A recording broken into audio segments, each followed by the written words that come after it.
I'm ready to throw this goddamn interface out the window, and which firearm with which bullets would be right for the computer.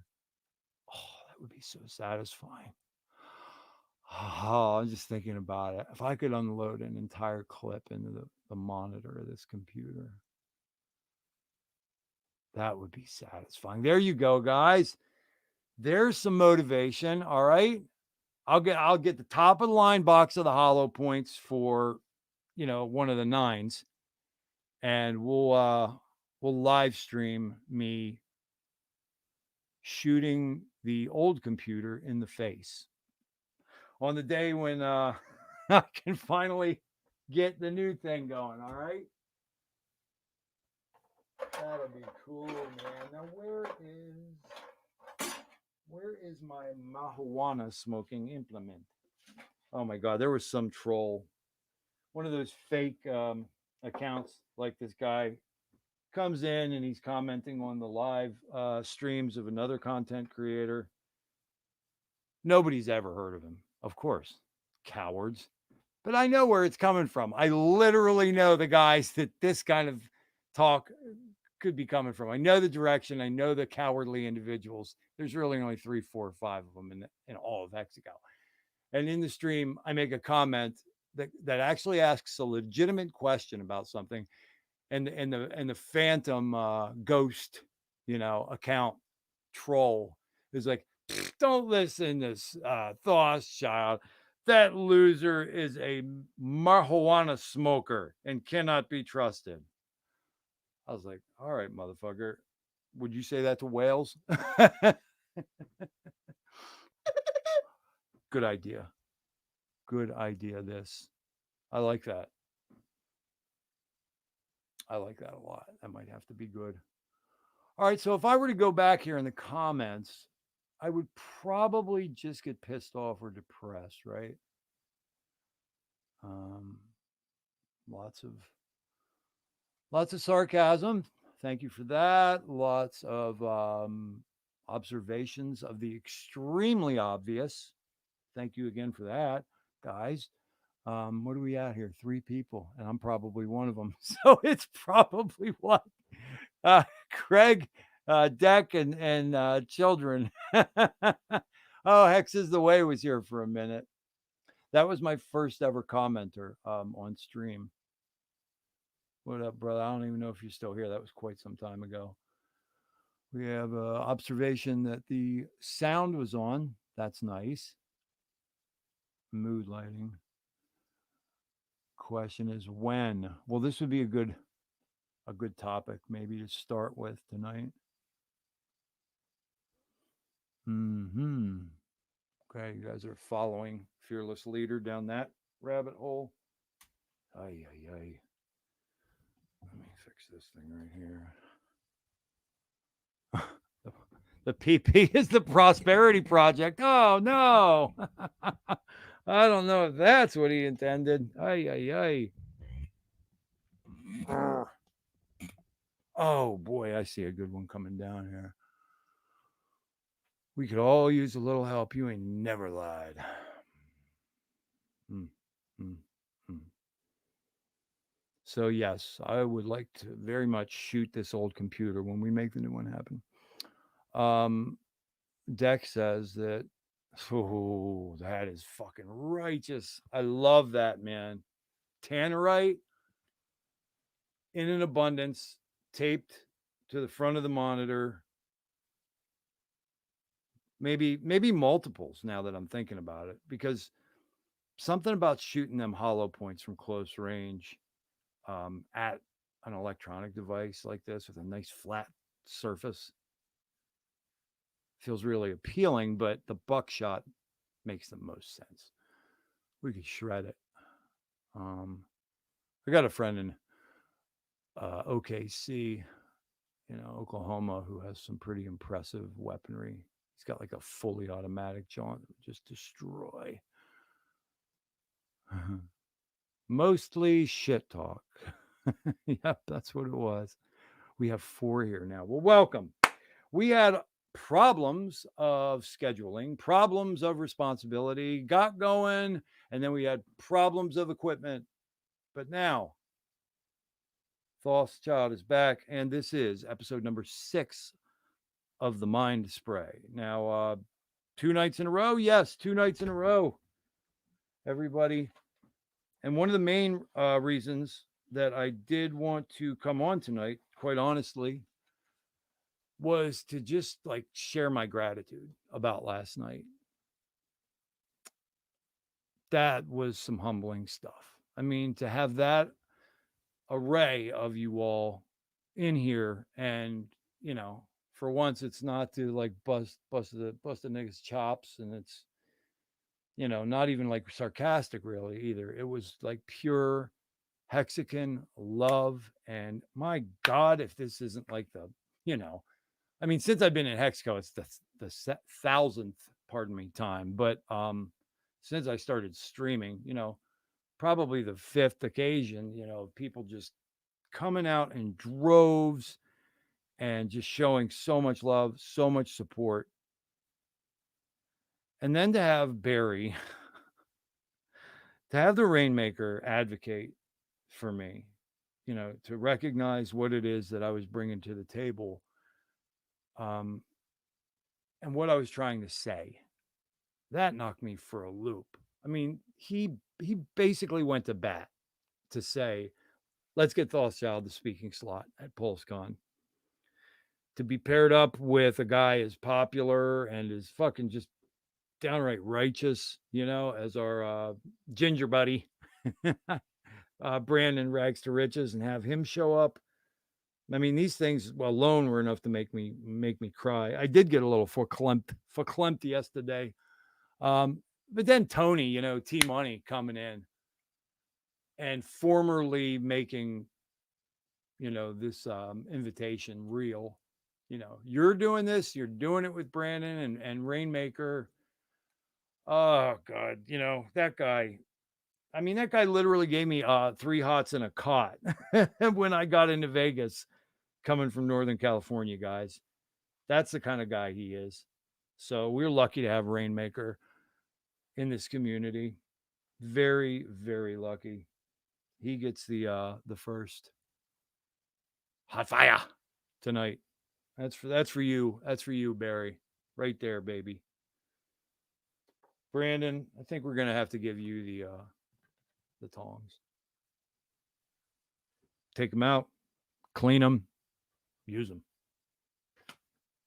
Did you guys get to hear my story last night about how I came into the world? It's all true. Well, I can't testify that the doctor was smoking Pall Malls or that he had pierogies on his face, but the rest of it, it's all true.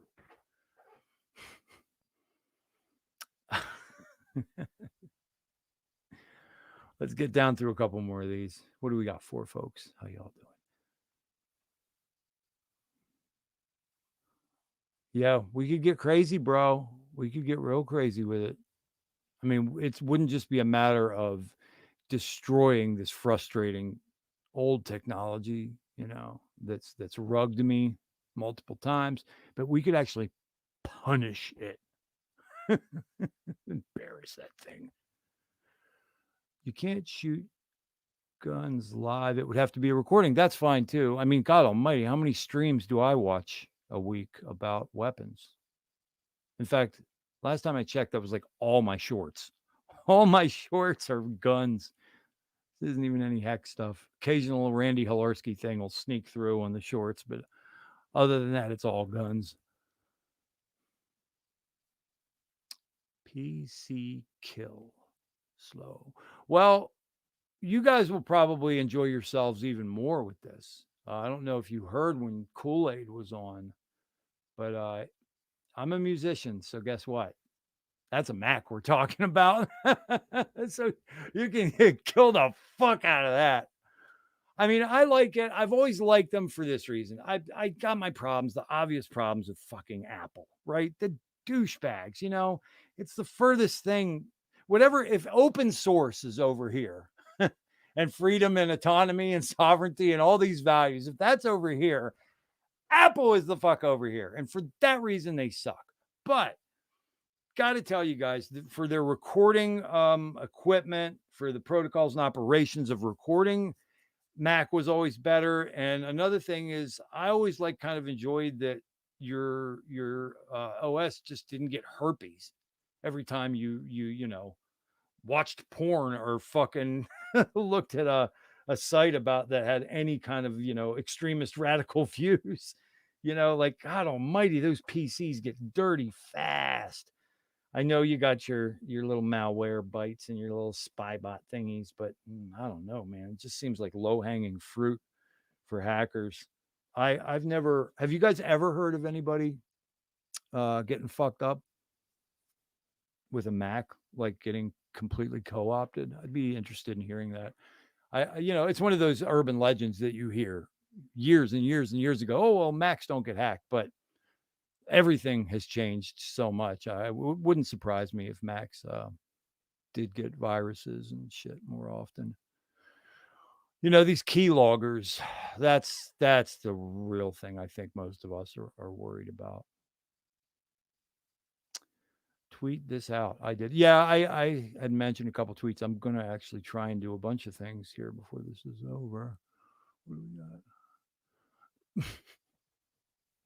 It all went to shit, children. No, it was actually just it was meaningful for me. And then, we had, God, man, like an all-star cast came through. It was so cool. We had Luther, we had Wild SJ. It was so great to see her here. Deck, came through. Romanian Dan, I love him and his crew, man. Those are funny ass young men there. That the boy, homeboy Tap, right? That's in that enclave over there with the damn crypto show. He and I met at the Philadelphia event that Rainmaker was alluding to last night, that I kind of brought to Philadelphia. The Sparbook boys weren't thinking about it, and it had slipped Tony and the other organizers' minds. But when I looked at the itinerary for that tour, I mean, my jaw hit the floor. I was like, this is supposed to be the penultimate American tour, and they're not stopping in the city where the nation was founded. I was like, that can't stand. That cannot stand. And speaking of which, there it is. There's my skyline. Look at there. There's my skyline. I know what you did last summer. I know what you did last summer there, Johnny Cakes. I should get this bitch hung up over here, huh? I don't want to open that can of worms. That'll be a whore. That'll be a whore. I know it. Well, for now, just stay there. But yeah, Philly, man. I mean, if there's any city that I have a kinship with, it would be the Delph. Boy, oh boy, my phone is just blowing up. Probably a bunch of people saying, you got no audio. Can't see ya. Fun shit. So, as I was driving home from the elder care facility, more popularly called old folks home by some people, doing my duties there, I got this bright idea. And I was thinking, you know how your setup sucks cock, and you know how your equipment is like old as fuck? I should invite the God Whale. So I did. I fucking tweeted the God Whale, man. And I was real like cool, straight laced. I wasn't being loonball Thothschild, but I just invited the gentleman on. I mean, we talk about how, RH is the shield that guards the realms of men. You observe some of that blockchain activity of the God Whale over the years, man. And that's a righteous human, man. I really believe that. We have this in common, huh? You didn't. My man. Oh, Primonti brothers. Guys, Pittsburghers, Yinzers, right? God Todd. Where's the pop? We eat at a place called Primanti's. And, it's like the people from around there are so impoverished that you got to put the French fries and the coleslaw on the sandwich because we can't afford the paper plates. So, before we go drink some pop, watch the Stillers. Gave that up. Although my eldest son just started playing football. So I'm probably going to have to start watching some games again. So how are my levels here? I should check that. One of you critical assholes, can you tell me too loud, too soft? Right in the good zone there, right in the sweet spot. Settings. Let's check out the reading, huh? Yo, that's good. That looks good. Cool. Nothing go like that. That kind of fucks you guys up, right? Oh, I have the cancellation on. That's good. Camera. Okay. Nice. Do some FPS Russia type videos. Dude, I've some of my favorite favorite gun videos are definitely done by Russian and Ukrainian dudes. What was that? You guys might even know this. What is that brand of fucking aqua shotgun that they make where the guy's like comes up out of the swamp and half of the weapon is still like in the water and he's just like and he has one of the big got one of the big drum clips on it. Oh my god, man. Freaking love it. I got to get one of them someday too. Thank you, Hex Token. Now, aren't you just a cut above these regular assholes here? Craig, you know what it was? Rolling Rock, brother. Remember Rolling Rock? My people were from near Latrobe, old Latrobe. So that was, Jesus, that was probably the first beer I ever drank was the old Rolling Rock. Only problem was I drank probably 15 of them at my first sitting. Audio good. Levels good. Thank you, Hopper Man 99, and welcome. Icy. Oh God, dude, that stuff. No. Oh, and there he is. He brings it up. That's you, buddy. He knows. Oh, okay. So, yins ever play Monessen? I bet they whoop your cracker ass. My old man played. I don't even give a fuck. Because I'm thinking, like, how far am I doxing myself? I'm like, well, they heard my voice. And then they saw my face.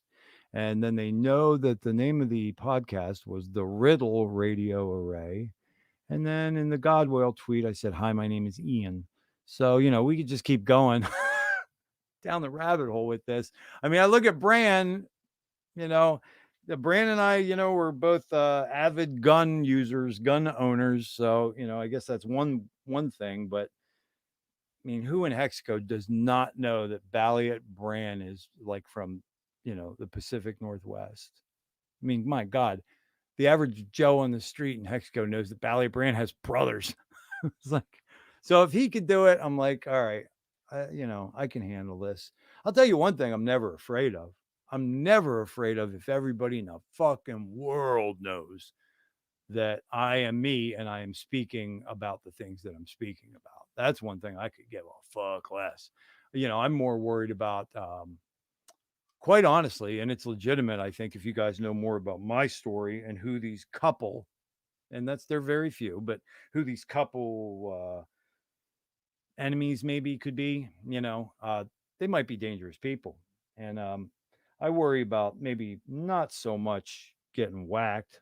Who knows? R.I.P. Eric. But I worry. We always worry about your kids, but I also worry about like think about it. Think about the wherewithal and malice and and the intent behind the people who say, okay, this guy is this, and oh, there's his donation address, right? And then they're going to go down the rabbit hole of that on the blockchain. They're going to say, well, that could be attached to this one, this one, this one, this one, and they spend all the time taking things apart. It's like concerted efforts in retribution for disagreements, towards wallet addresses. That's like a real thing. That's a little freaky. What else do we got going on here? Oh, now he's going to start. I mean, see, you're taking me right down the path, Craig, because now you're going to make me come back at you, and you wouldn't believe it, but the high school that I went to, yeah, many more. I might think that's nice. Okay, well, we're I think I'm done with the dick measuring on the Western PA tip, because if I say any more, there's gonna be somebody I'll wake up in the morning and there'll be some fucking agent sleeping in my living room.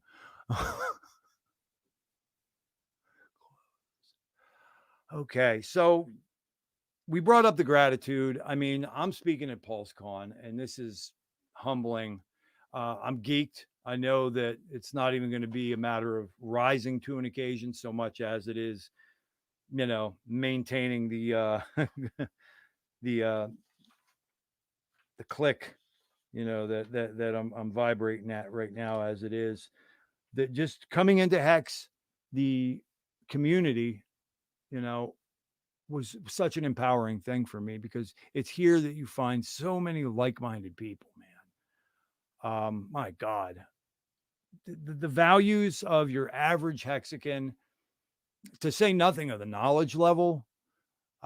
Wales, last time I was on stream with Wales Only, he was talking about how one of the most ignorant Hexicans could probably debate a content creator, BTC Maxi, out of the room. Like that's bananas, but it's true too. Think about it. We're a pretty well informed group. So thanks to everybody that works in that way. And Dex, Deck, what you're doing with this prosperity project is really exciting as well, my friend. I love it when I hear that. Isn't it empowering, guys? And it's literally true what we say. It's like there's a place for you here. Like find your lane. No two snowflakes are alike, right? Apply it to people and go ye forth. I even said it the one time too. You can make practice. You can make dharma out of being a trash collector. You could be, anything that you can do, that you can undertake, you can make it art. You can fill it with intent. And if you're allied with this community and these people, it's like your efforts are on steroids almost. It's a beautiful thing. So I guess that's a reason why I got up and out and did this thing. Now I'm going to go through a couple pages of notes that I have, see if there's anything worth bringing up, and that will determine whether the stream even gets kept in the record after that horrific start that we had.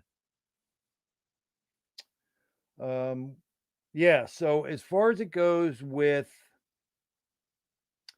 myself, right? Let's just get that out of the way too, for those of you who didn't spend time with me in maybe some of these private communities or think tanks, over the last year or so. I was kind of headhunted into a couple, and then a lot of drama came from some of those micro communities. But then I went out and I started my own micro community. It's known as the powwow. It's not anything like, for example, Brandon's Rags to Riches, which is a really large group. I mean, I think he's got about 800 people in there, and it predated his membership in the Hexican community. It did. So they were just like a crypto group, and then freaking watching him get more and more enthusiastic, his whole community kind of moved over into Hexco a little bit. But being in the groups, I'm learning, because I make no bones about it. I will be completely transparent with everyone. I'm not a blockchain asset specialist by any means. I'm in an arc of education. Now, I might have comprehension and gifts enough that I can understand things and move at a certain pace. And thank you, mom and dad, for that. But I don't ever play act like I'm some kind of expert that I'm not.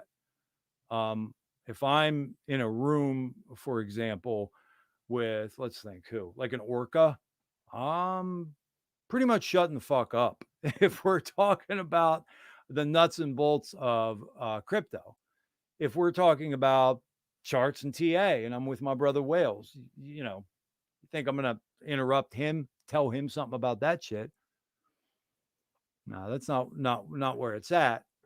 But I do have my other, features and gifts, and that's what I wanted to bring to the table.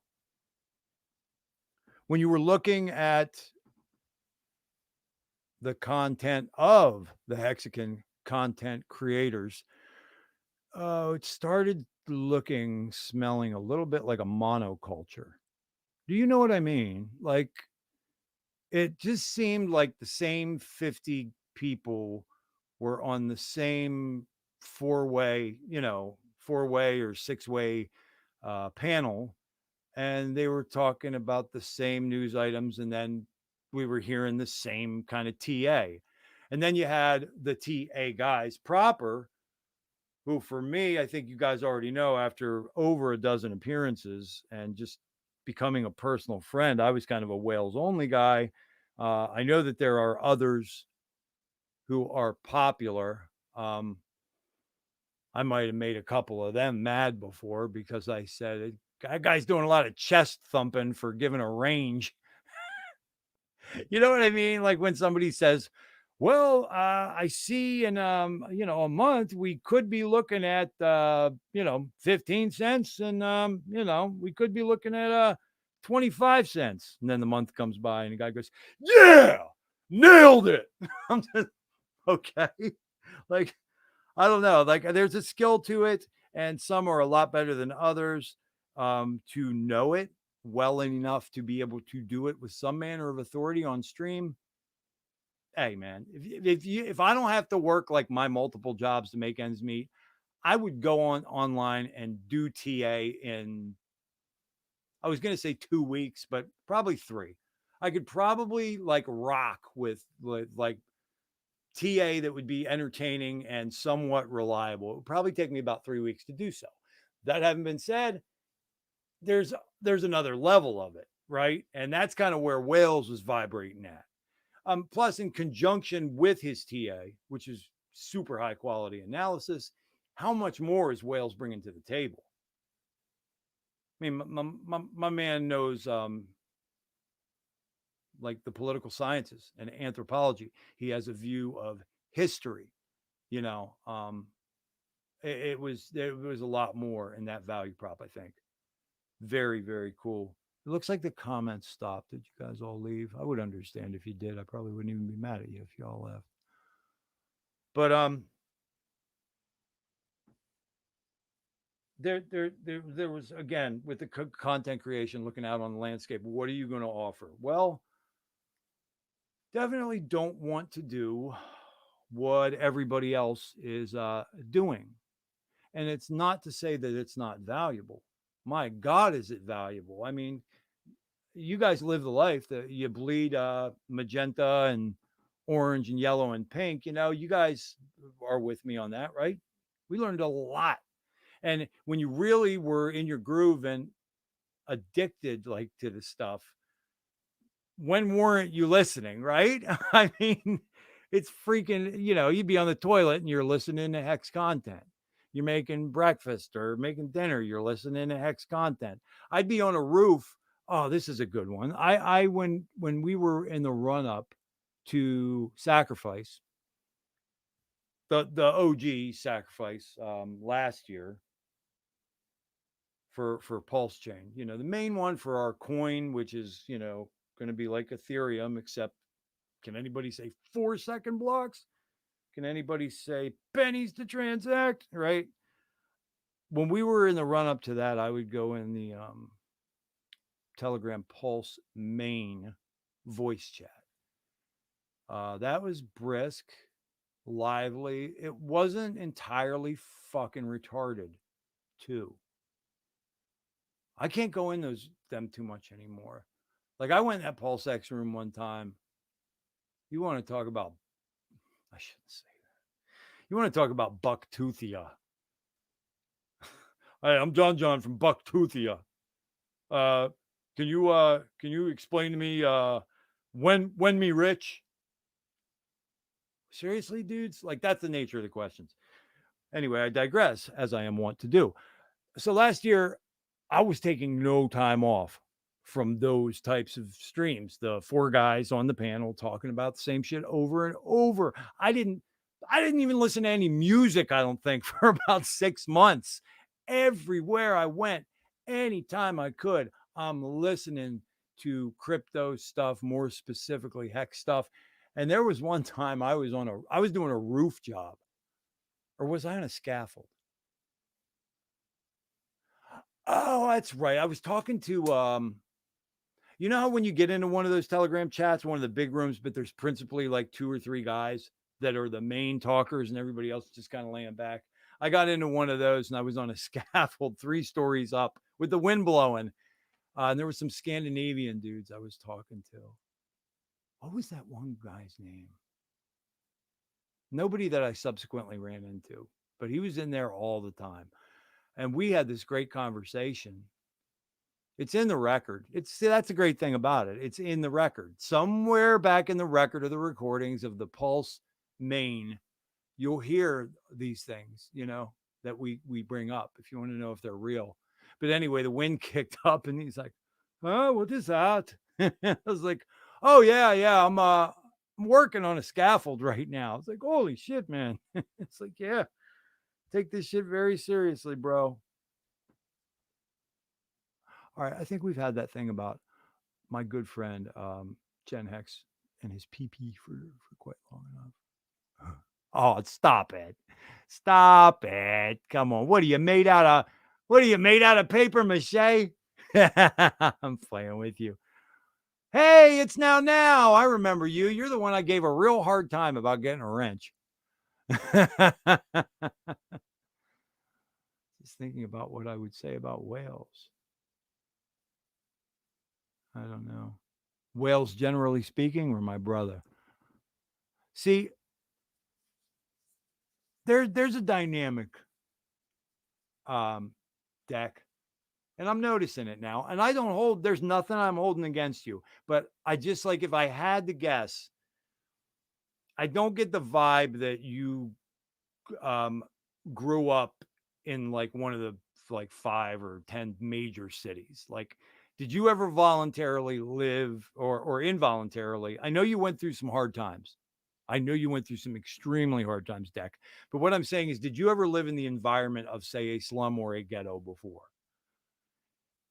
Like, it changes you. There's something,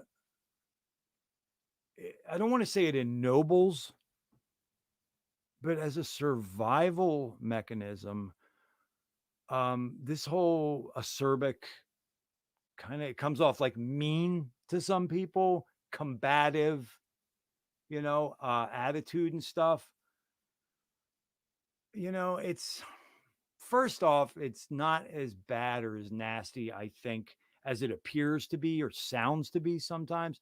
And second off, I do have to tell you, as somebody who has studied all of the religions and read a lot of the books and studied morality and natural law and universal law and hermeticism and Gnosticism and majorly into esoterics, the ethos of the rules of the street taught me as much about life on planet Earth as anything ever has for real time survival. We can be nasty as fuck, dude, but it's not hate.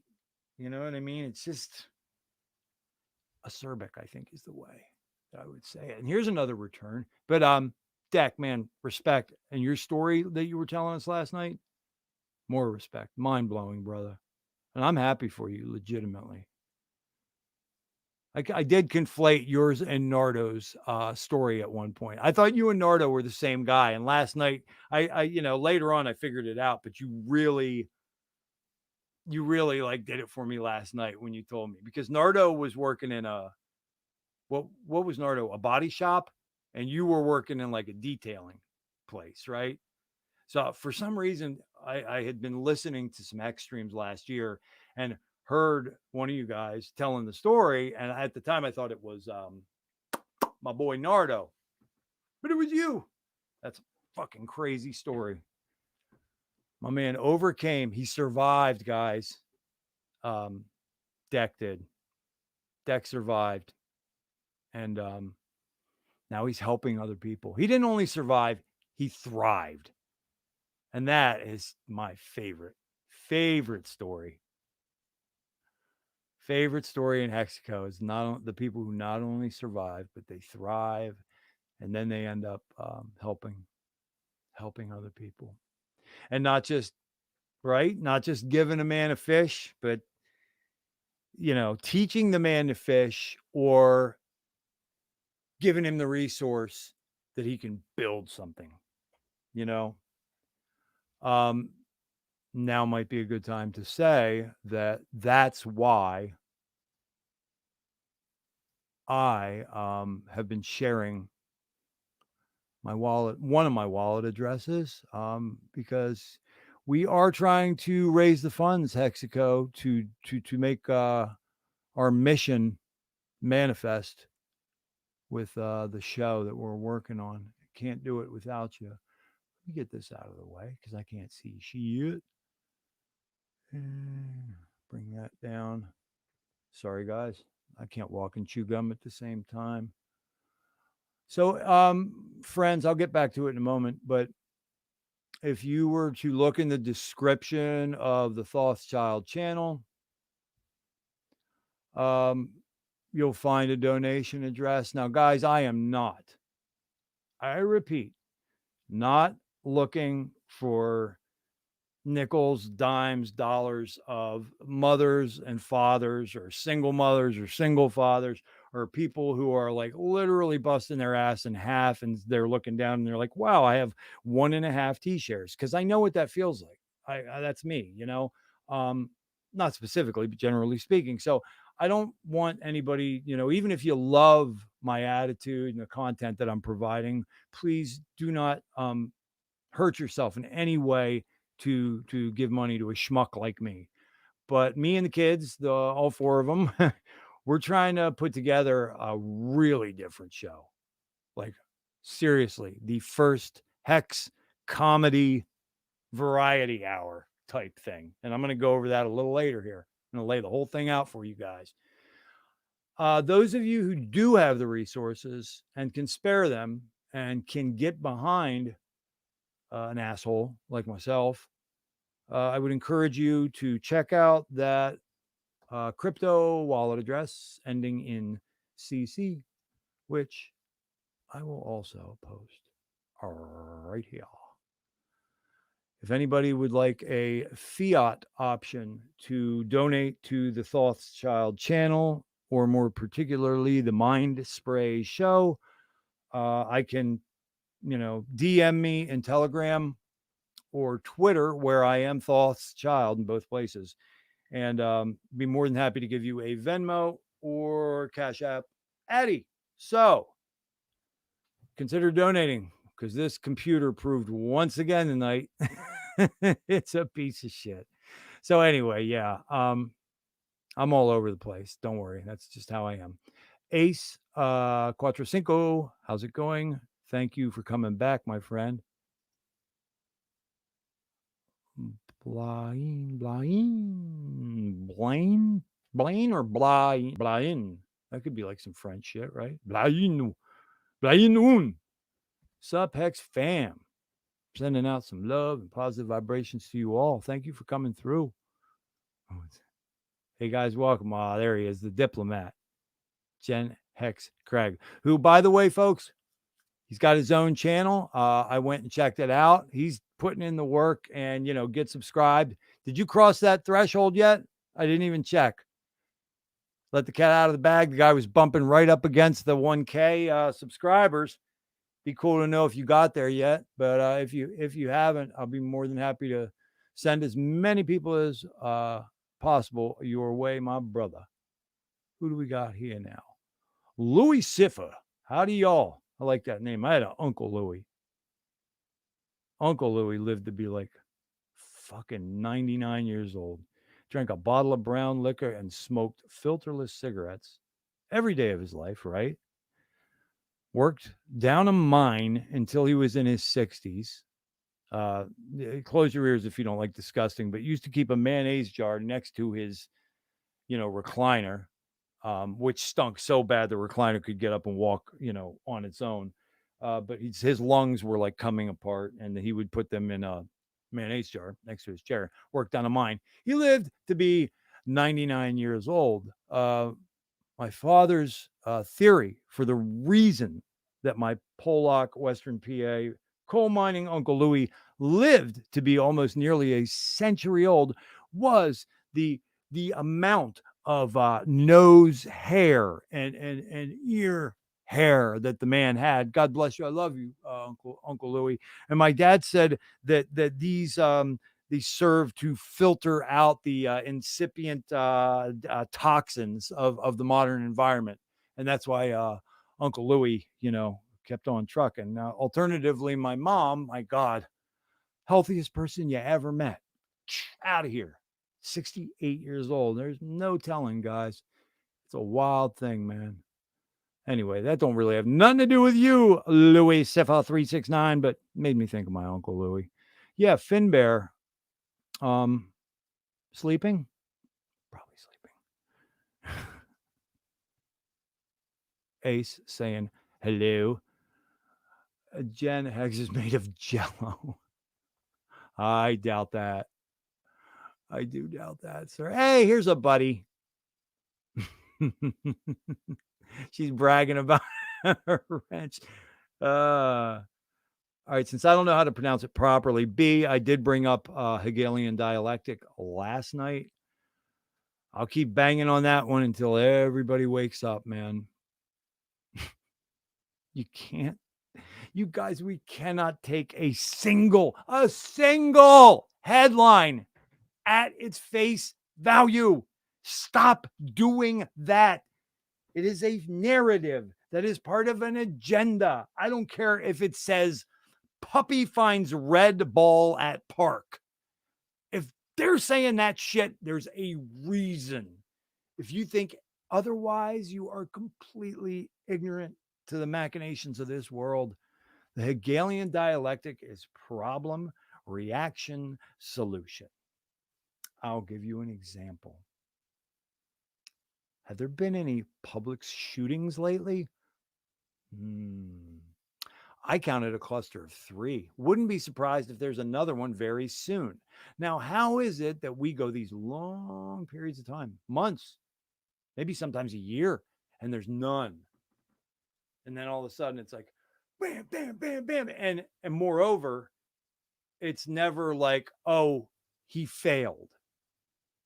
He dropped the gun, clip came out, security guards came up, bam, bam, little scrum, done.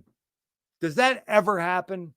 No, it does not. It's always highly effective, highly successful at what the asshole was trying to do, who, by the way, was programmed somewhere. We found one of those compounds in New Mexico 2 years ago, guys.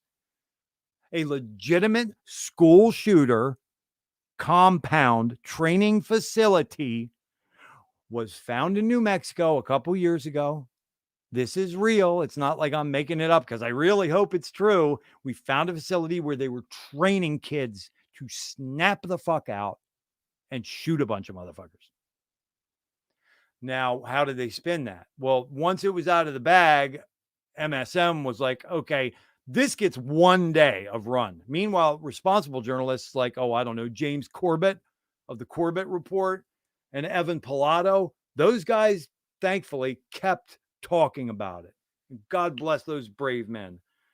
But the MSM, when we found the school shooter facility in New Mexico, they said, oh, man, those darn them Muslim radicals, those gosh darn Muslim radicals. That's it.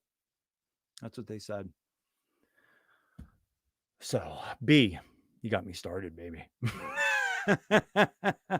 Hegelian dialectic, guys. Problem, reaction, solution.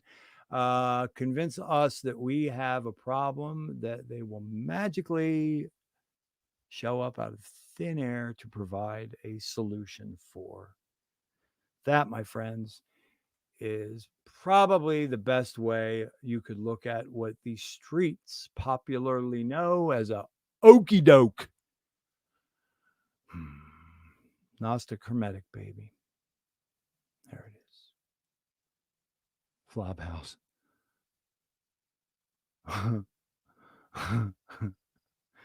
Yeah. Yeah. Oh, yeah. Oh, yeah, baby. You guys, shit.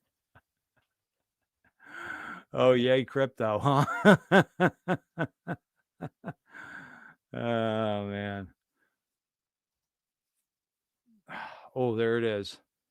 The magic. We'll see. We'll see. Times are hard for people. If you are, somebody who killed it, like our brother here, Dex, he was so kind to come out with something, for it's not for me, it's for the effort. I mean, we do have a laundry list of things we're trying to purchase. And another thing I guess that I should admit is that if I have to take care of children 3 days a week, see, it should be noted. How do I say this? Okay. Last time I had the kids, the security guard, the chauffeur, the tutor, the maid, the cook, the laundress, the baker, and the counselor. None of them showed up for work. What the fuck, man? Seriously, guys, when I say single father, dual custody, that means I have no help. None. I don't have a friend who can help. I don't have an aunt. I know motherfuckers who grandma and grandpa live next the fuck door. My mom's dead and my dad's like not doing well. So when I say I got the kids, I got the kids. And when I got the kids, that's all I do. So my point is, if I have 3 days a week where I'm doing that, and then I do legitimately do 3 different things to make ends meet because I refuse to answer to the same, pole smoker 40 hours a week. I'm stringing together an existence as a contractor. So do the math, guys. 3 days a week, kids, 4 days a week, there ain't no show. So if a portion of whatever I'm fortunate enough to, graciously accept from the Hexagon community is able to knock the things out from the buying list, the equipment list, some of that can go to take the boot off the back of the neck, as it were, and say, okay, this helped me get 4 hours this afternoon that we can do something for this show. Then, that's what's up. I'm not going to ever lie about that. People have told me over and over again, you do not have to be so transparent, when you're asking for donations, but I don't know. I kind of like to be as transparent as possible with it because I take your money very seriously. It's yours. So here's the update from Gen Hex. He says, not yet. He's knocking on the door at 800 subs, but it's a slow and steady rise that wins the race. Amen. Dex has pointed out to me that I've been doing pretty good. I don't even look at it the way he does, but the information that he gives me is that, every episode, a little bit more viewers, more subscribers. So I guess that's the direction we're supposed to be going in, right? Hey, yeah. What do we got here? Louis. Thank you for telling us about Louis. Oh, I'll tell you some stories, I promise. Sandy's got to go to bed. Okay. I'm going to keep going because I have things that I still want to cover. B remembers. Okay. Hey. Oh, I'm going to guess you're down under. I mean, either that or you're from Detroit. I don't really know. Hold on a second here.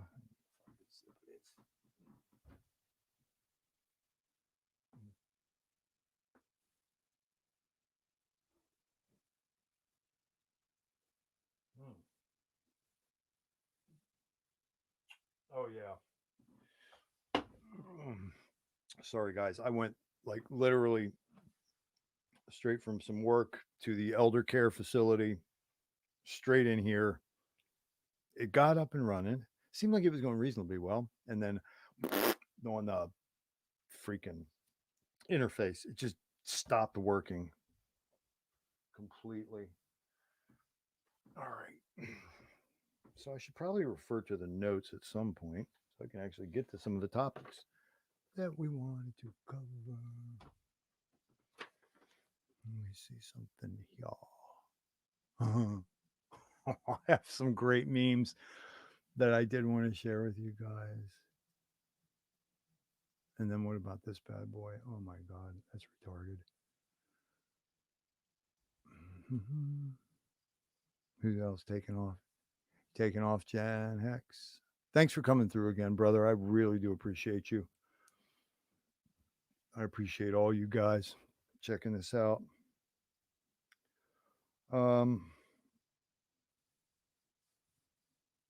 So I guess I went in a little bit about my background and what maybe my qualifications are. Certainly never like pulling the wool on Hexago and being like, oh yeah, I'm a cryptocurrency expert. No, I'm in my arc of learning, and I'm having fun doing it my spare time. When there is some, I very much am one of those people who driving anywhere. There's basically, one type of thing on. I don't know if you guys are like me in that way, but I'm always listening to Mexican stuff. So I wanted to refer to my actual channel, which we're at 138, I'm not going to complain. It's pretty awesome. I mean, what? I started a little over a week ago, so I'm not complaining. The description for the Thothschild channel is as follows. An hermetic gnosis, unocculted. I was going to say de-occulted. I'm not sure. I vacillate day to day. And like some days unocculted sounds better. Some days de-occulted sounds better. You guys probably know by now that occulted, right, doesn't mean the teenagers wearing black out in the woods listening to Ozzy Osbourne sacrificing a cat. Nor does it mean the cadre of berobed fucking billionaires together in a dungeon somewhere chanting incantations to some demon. Occulted simply means hidden. So when I say that I'm in hermetic gnosis, the implication of those two words is hidden, right? But then I follow it up by saying not hidden. I'm the hidden, not hidden, unhidden. The Thothschild channel is an hermetic gnosis. GNO, like the wallet, right? Unocculted. Hexagon PulseChainiac Thothschild finally gets down after threatening the entire Earth with his own show for like ever. Bringing an entertaining as well as esoteric angle to the innovative, holistic, immutable, and powerful ecosystem of the Hex cryptocurrency and the new Pulse Chain network.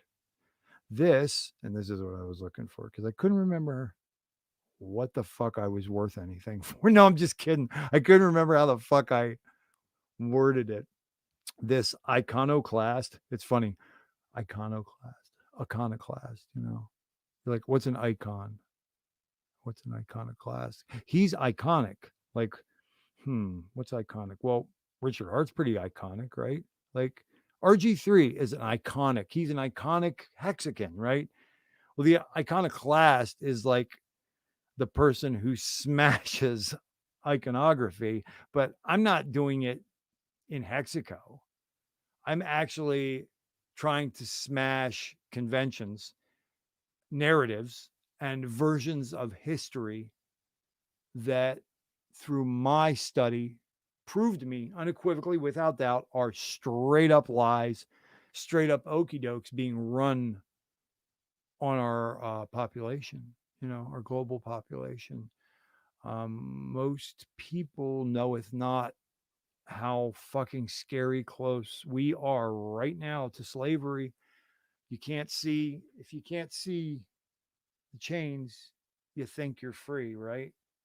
But with each generation, it's been squeezing down closer and closer. Now we are literally on the precipice, whether you're talking about the daily reins of power of the United States getting turned over to the World Health Organization. What the fuck? Yeah, that's kind of real.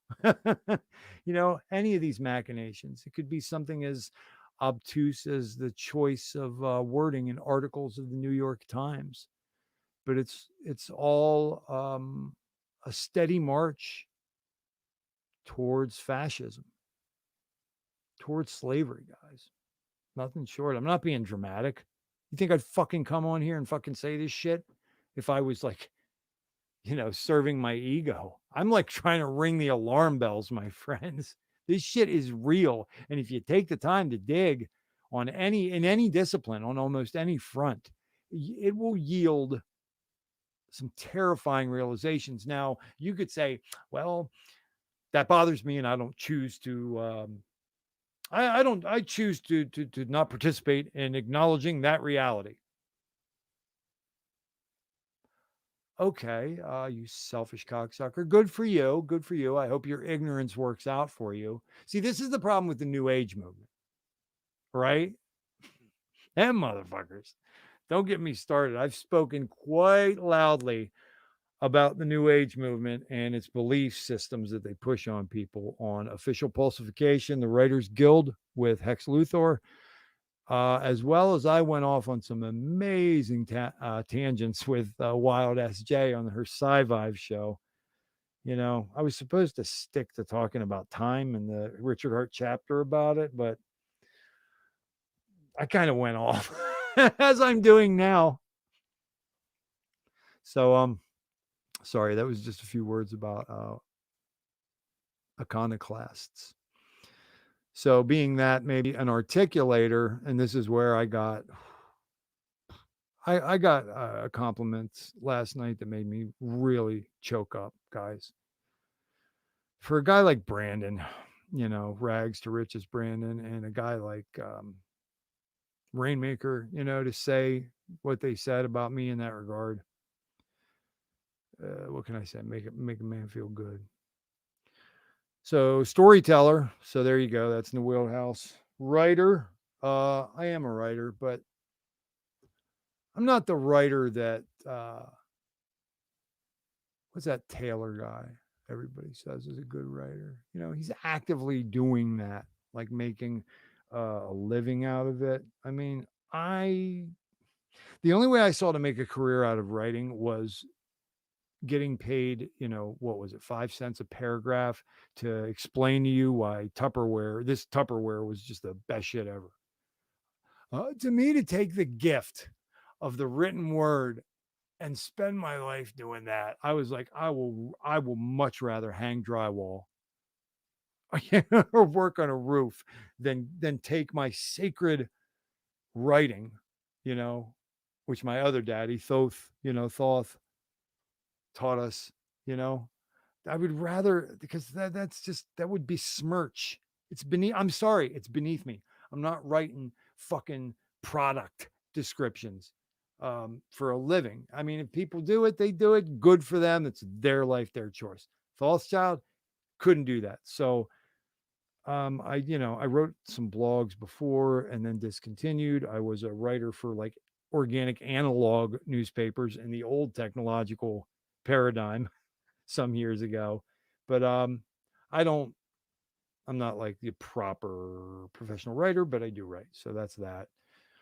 Daddy, we've spoken about. I am a divorced father. The four, I tell the kids, they laugh too. I say, y'all are the four best mistakes I ever made. My kids are exceptional, really exceptional. Episode 1 of this show, The Mind Spray, you can hear me shooting the shit with Balliot Brand about my kids. They are my heart. And I honestly didn't know that I was capable of doing anything so right. Pleasantly surprised. So what else does he call himself here? A narrative demolition specialist. Yeah, that's a funny, but he do it, and he makes some enemies that way too. Orator. Yeah, when I'm not stuttering. Humorist. Yeah, when I'm funny.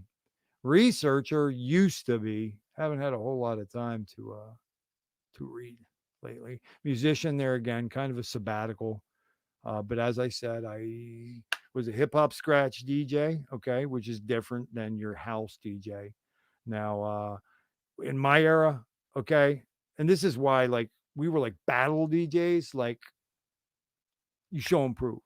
Like, I'm gonna show and prove, I'm gonna whoop that ass because I can do this better than you. And I look around nowadays and I see that these kids or these guys have programs and they hit a button and it makes the match up, right? That ain't how the fuck we did it. It was record, and you are literally syncing those by ear and slowing that record down by grabbing on the pin, creating a little friction to get that record just to fucking get them beats alive. And the beats, man, oh my God, if syncopation was completely different, you're thinking about it. And by the way, we didn't even have BPM readers. Jesus Christmas. Are you kidding me?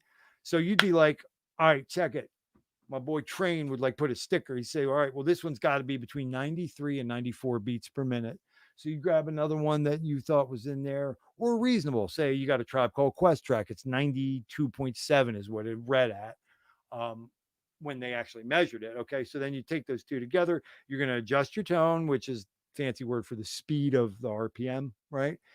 And you're going to get them to match up. But if the syncopation and emphasis, or as I would call breath of the bar line is different, man, you could get two beats that are exactly the same BPM, but they do not want to go together to save their lives. So you'd really have to do some tricks as a DJ in the 90s, to get these things to match up. But I did it. And I did it, 4 days a week. Residencies I had. It's how I made a living back then. So that's, some words on musician. And then I was lucky enough, as I said, to study some theory on guitar, jazz guitar, more accurately. A little bit from a guy named Motzer, 1K Recordings, Tim Motzer in Philly. He's an accomplished session player. I think you would probably find credits for him on remember when Miami Vice, they did a movie and it was the actor with the eyebrows? And they did a new one. It wasn't Don Johnson. It was this other guy. Oh, what's his name? Colin something. He did Miami Vice again. The guy who taught me theory was one of the composers of the new Miami Vice soundtrack. Now, come to think of it, that Jan Hammer, you guys remember that synthesizer player from the 80s? 70s. He was a jazz fusion cat, man. Jan Hammer, who wrote that original that Miami Vice shit was fierce. But he was one, and then another guy quite popular had some heart attacks. I hope he's doing okay. I should check. But Jimmy Bruno. Jimmy Bruno. Now, I don't know if I have a picture here. It's probably in the other room. I have a framed picture of my God, my hero was Pat Martino of South Philadelphia. They called this guy the Velvet Hammer. Go find you some Pat Martino, guys. I would like it if you found stuff from 1967, 66 to 73, 74, Joyous Lake, maybe concluding that period of Pat Martino's career. Started doing a little bit of fusion stuff, interesting, powerful. This guy could play,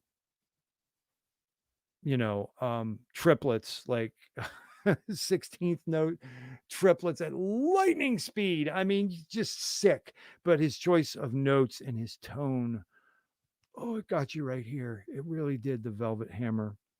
Now, Pat got brain cancer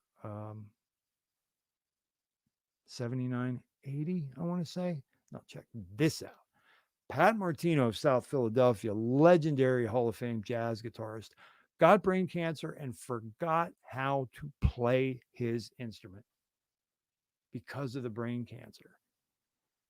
So he goes through the whole process of healing. His life is saved. He goes back, he studies his own records, his own notes, and relearns. I'm not kidding, guys. This is mind-blowing truth. Pat Martino relearns how to play guitar. Went on to have a really astounding second phase of his career, from 90s until last year. I got accepted to be one of Pat's students, and there again, I had to pick the kids' well-being. I couldn't take off work one day every week and go down to the city and study off this legend. So I couldn't do it. And Pat died last year.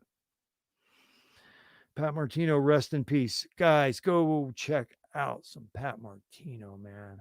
I'm gonna share.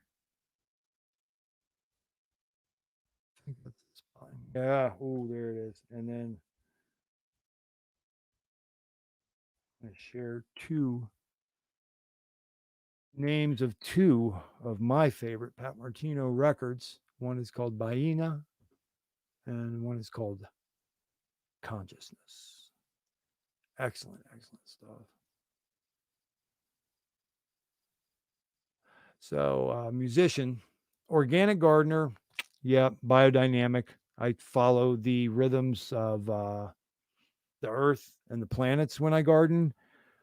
Started out organic, influenced by my father, but learned biodynamic, which was basically acknowledging that there's bioelectromagnetic gravitational pull on the earth, depending on the influence of the other significant heavenly bodies, right? So if Mars was going this direction and the moon's in this phase and Venus is doing this and Saturn is doing this, it actually, I know, people think it's woo woo, fuck woo woo. Like, it's real. And I've actually used the biodynamic method for so long that I got to observe how vegetables, like, for example, will taste better, taste different. If you were to plant something at the time it was meant to be planted, harvest it when it's meant to be harvested, you would literally have a tomato, for example, that won't rot. I mean, they don't talk about this in the world. They don't want us knowing this stuff. You'll literally have a tomato that will have a shelf life that's like fucking 7 to 10 days longer than some factory farmed, no consideration given to rhythms of the earth whatsoever product. That thing is going to go bad. First off, it's not even good for you because it's just laden with petrochemicals. But then it won't have much of a shelf life and it doesn't have any nutritional content. You grow and eat a biodynamic tomato from a proper genetic lineage, man. Holy shit. I'm not even a big food person. Like, I mean, look at me, guys. I mean, shit, are you kidding me? I eat not to die. Thothschild is not a gourmand. I eat not to die. Okay. But I know, I know what's good. And if you have a tomato, for example, biodynamically grown, biodynamically harvested, crazy side note about biodynamics, that's Rudolf Steiner. Rudolf Steiner was the the creator of theosophy. So he was in a whole kind of hermetic Gnostic lineage of his own. He also gave us Waldorf schools. Same guy. Same guy. The Waldorf schools came from the guy who did the biodynamic farming methods.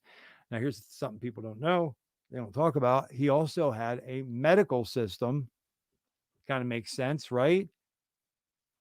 Even in the gardening system, we do talk about the days that it would be best to get a surgical procedure, um, because you in the biodynamic recognition of the cycles of things, you could have a day that you're going to get like some dental work or get your fucking shit cut open. They're going to fuck with your spleen or your kidneys. There are days you're more likely to get an infection or bleed out. Did you know that? It's true. It's fucking true. Stake my life on it. Biodynamics, guys. And look up Rudolf Steiner. You read Rudolf Steiner and Manly P. Hall, these guys, man, it'll improve your life. It really will. So then I go on to kind of finish here. This is the descriptives of myself. I'm trying to let you guys know transparently who I am and what bag I'm coming out of. Okay. Because the reason I'm doing this, it's not a vanity thing. It's because I'm trying to be transparent to let Hexco know that this is the guy who's asking for your fucking money. You know what I mean? You'd fucking deserve that. Like, who's this schmuck coming up on here sharing his wallet address? Why would I give to him? Well, first thing would be you got to like the content and the cat delivering the content. Second off, you deserve to know something about him. So that's why I'm doing this. Certainly not trying to impress anybody. Gun owner. Balliet Brandon and I, we love talking about how we're gun owners. It's important. It's really, really important. I don't think people understand that nobody is responsible for your protection. Nobody other than you. And if you're going to trust the people who give the marching orders, okay, to the police and the military, you're going to trust them with your children's fucking well-being. How many examples do you need to see in your life to understand that politicians might not be morally principled people, might not have your best interests at heart? As Jordan Maxwell used to say, an actual point of fact, these people do not care if you fucking live or die or suffer. More actual facts. Now I'm going to read you guys something really quick. This is going to be a good one, I believe, for y'all to hear with me. Oh dear. I typed in rags to riches.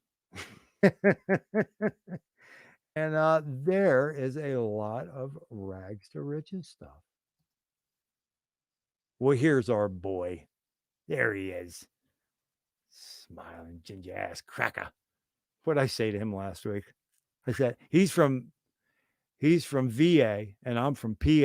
And I said some baked shit to him. Like, does it ever blow your mind to think that 5 generations ago, our uncles were shooting at each other in Gettysburg? I don't even know what I'm talking about. 75% of my people probably got off a boat at the turn of the century, but it was kind of cute. They did find my last name on some of those Christchurch mausoleums down there in Philly, the original Quaker people. So there's at least one strain in my family that was maybe not completely desperate salt of the earth. The rest of us, send them dumb crackers down the mine shaft. Okay, so what I wanted to do, I'm going to take 2 minutes to go. How do they say it? How do the kids say that nowadays? I'm going to take 2 seconds to go drain my lizard. No, not snap one off, you sick fucks. Does anybody know the name of the Rags to Riches stream last week that was focusing on the whole gun thing? Do we know what that was? Oh, I missed a bunch of shit. Rest in peace, Jordan. That's right, Elliot. Well said. Oh, Dan, there he is. What up, brah? How you feeling, kid? Good to see you, man. Someone made a donation. My God, what was I telling you guys earlier? Some sick fuck is going to be doing the blockchain analysis of that wallet address. You've met him, ladies and gentlemen. Here's Romanian Dan. Yes, and if anybody can please spread the show. Oh,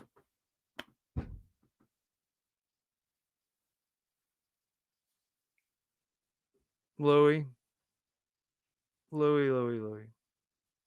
You opened up a huge can of worms there, my friend.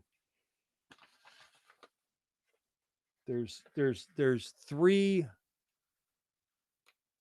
that I know of, okay? Three distinct individuals that would have anything to say about it or have had anything to say about it, okay? I'm provably one because I wrote about it in a series of emails that I was sending out to potential onboards last year. And then I would bring that up in guest streams. It was like very brief appearances on Freedom TV and then a sliver on Crypto Cabana where I think I like Cabana, but he brought me on to write me off, because I was saying I felt like there was manipulation in the timing of some of the hex selling. And he brought me on just so that he could say, yeah, that's bullshit. So that was that. But no, I really brought it up hard what I had written about in relation to esotericism in hex on official pulsification with Luther. There were 3 times I did that Writers Guild. Now, I know I brought it up with Wild SJ because the second person, other than myself, would be Cosmic Cowboy. And I am trying to find Cosmic Cowboy and build a bridge to him. If I had any free time at all, I probably would have contacted him by now. But he gave a presentation or a speech about the esoteric meaning and symbolism in the hex product and the code and the numerology. So you got my writings and then subsequent speaking. You got Cosmic Cowboy's presentation, which actually is on YouTube now, guys. You can go find it. It's quality. It's worthwhile. He and I have a lot of crossover, but he has 2 or 3 things that I don't have or say, and I have 2 or 3 things that he doesn't have or say. The third would be this guy I was keeping secret in my pocket for the last year. I was given awareness of this guy by one of my onboards, a Philadelphia musician who's now down south by the name of Golden Spiral. He's also a visual artist, and he runs a company called Rise Attire, RISE Attire. You guys could check out Golden Spiral's company, Rise Attire. He was my onboard into Hex, but he gifted me, wait for it, Waters Above last year. So I was keeping that in my back pocket. You know what I mean? Like, this is a guy who I'm going to bounce my info that I'm like the conclusions that I would come to. He would come to the same conclusions would Waters Above from a completely different set of disciplines. So I was mystified by him, but I wasn't going to come in Hexico yelling about why you should all check this guy out, because I mean, he's going to call it like he sees it. And, frankly, in a way that I just far prefer over maybe another type of TA guy. This guy, Waters Above, he does not possess any like there's no ego about this guy, you know. Sometimes chart guys, it's almost like they are supposed to have like uniforms with their number and their name on the back, you know what I mean? And then little stars for each call that was within 60% of being anywhere near accurate. I mean, I swear to God, like TA, right? Let's just do this, right? Let's just do one of these.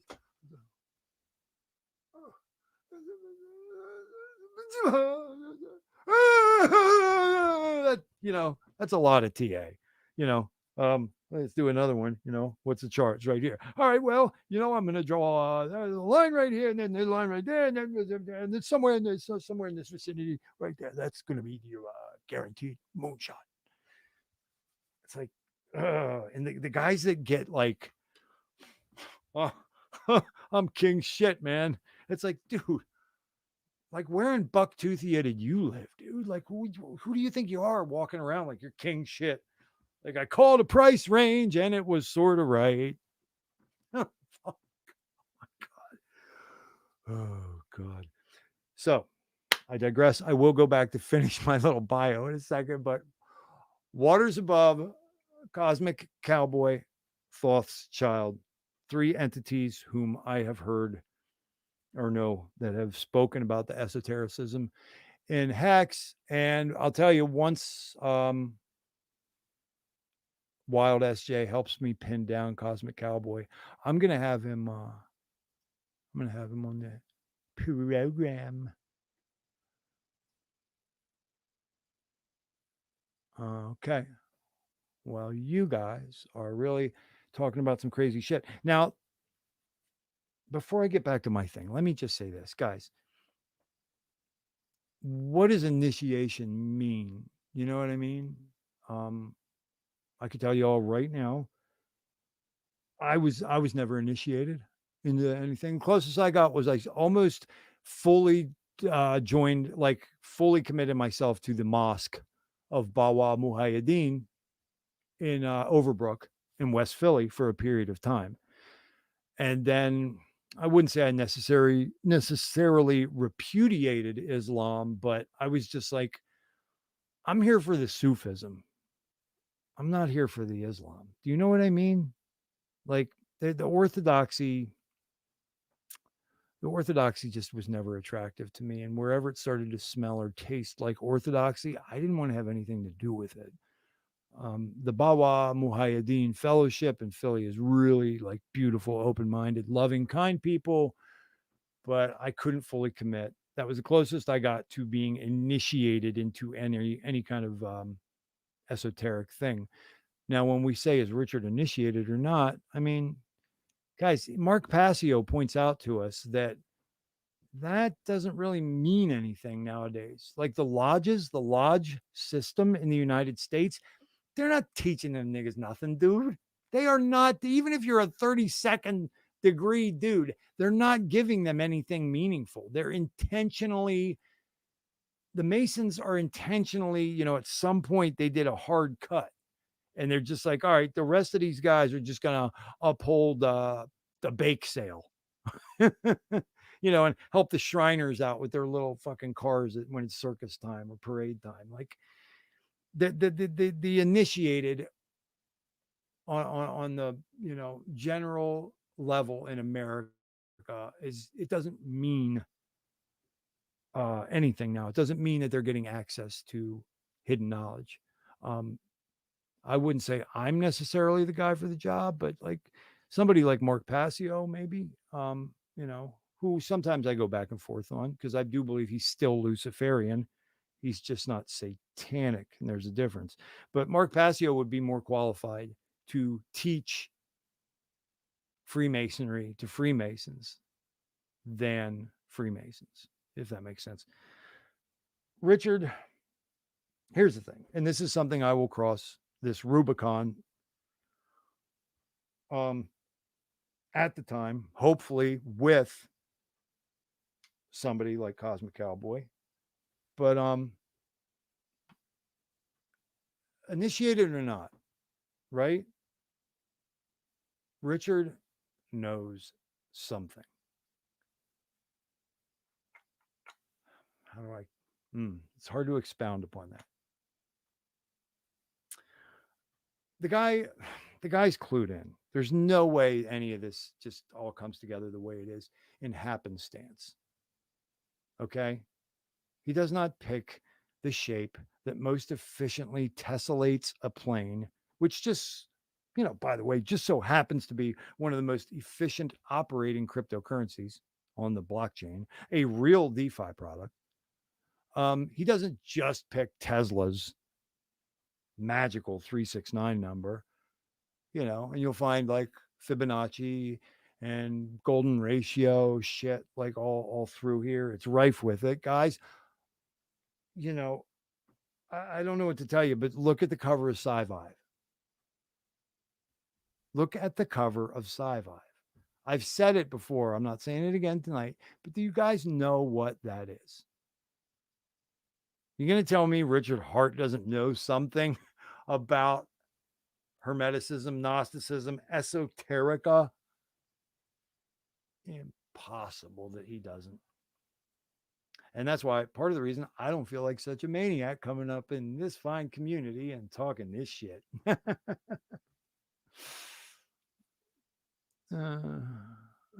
Okay, Louis, man. Louis and Blaine, man, help me out with that. Blaine, you guys, I don't even know if you are a gentleman. Louis, I don't even know if you are a gentleman, ladies or gentlemen, whichever you are. Thank you. I'm really glad that you're here with us. You're valued members. You both seem to know some of yo shit. Okay. So continuing, I do have to go make that maneuver, guys, real soon. So those are the records. Check out Pat Martino.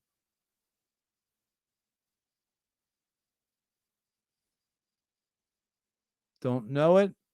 We'll take that under advisement. Louis, thanks. Hey, you think you feel bad? Louis, man, I was listening to Richard Hart at the end of 2017. Not an OG hexagon. How you like that? You remember the old Bugs Bunny cartoons where the guy would be like, and then his head would turn into a donkey, and the donkey would go, hee-haw, hee-haw, hee-haw. Yeah. I mean, not for nothing. I was lucky to be alive. I didn't think after like almost not making it, doing dumb things on the streets of Philadelphia, and then almost not making it because of drugs, and then almost not making it in my life because of depression, and then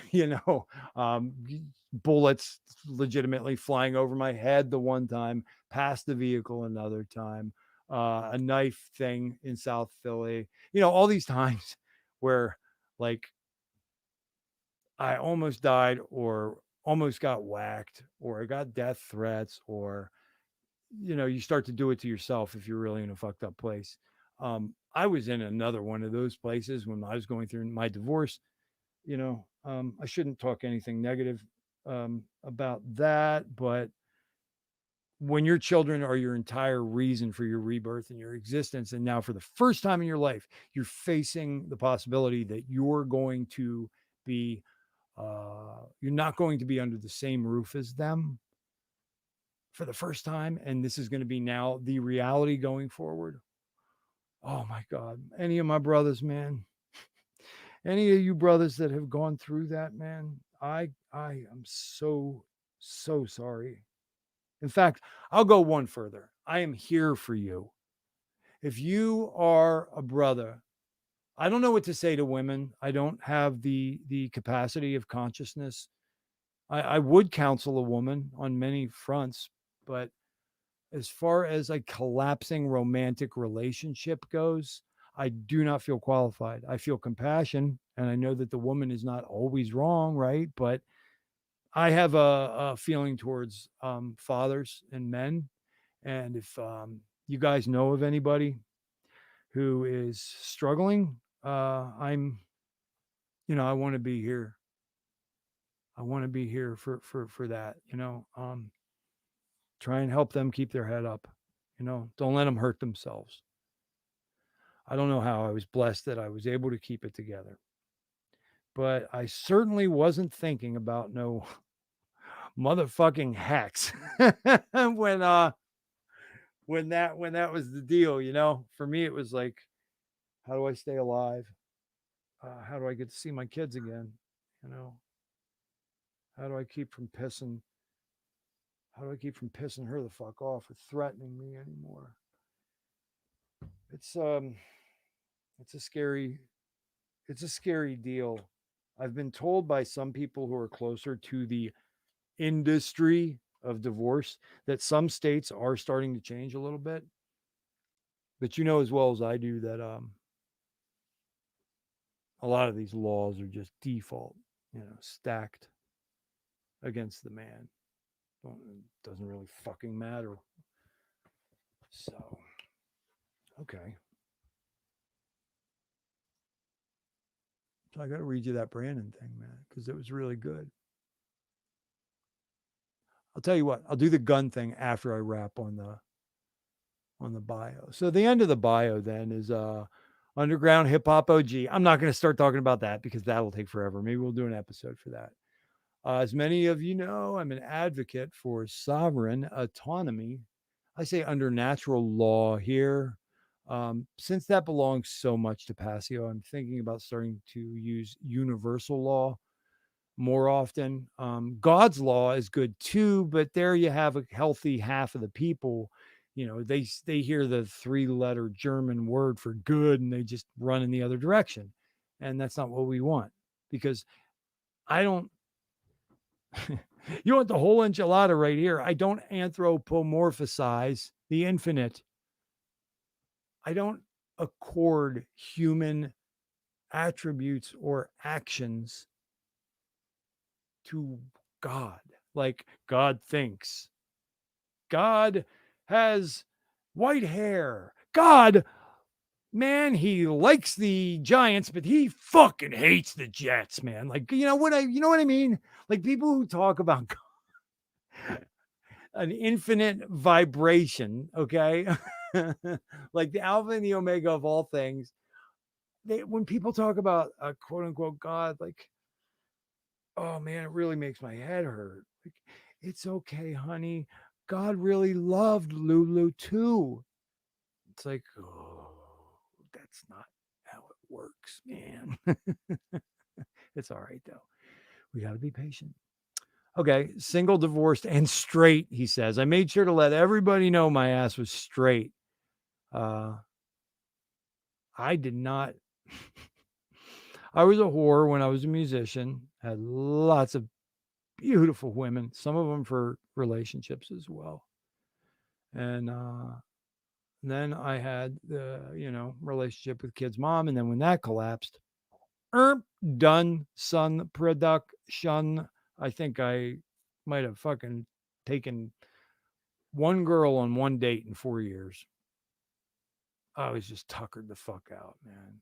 It's just, I couldn't play the game anymore. So, I dared to raise my head up recently, thinking that I was seeing something that remains to be seen whether I was. But I'll tell you, guys and girls, I think we can all agree romantic love between men and women it's a whore. That's all I can say. There is nothing in this incarnation that has laid me low and destroyed me.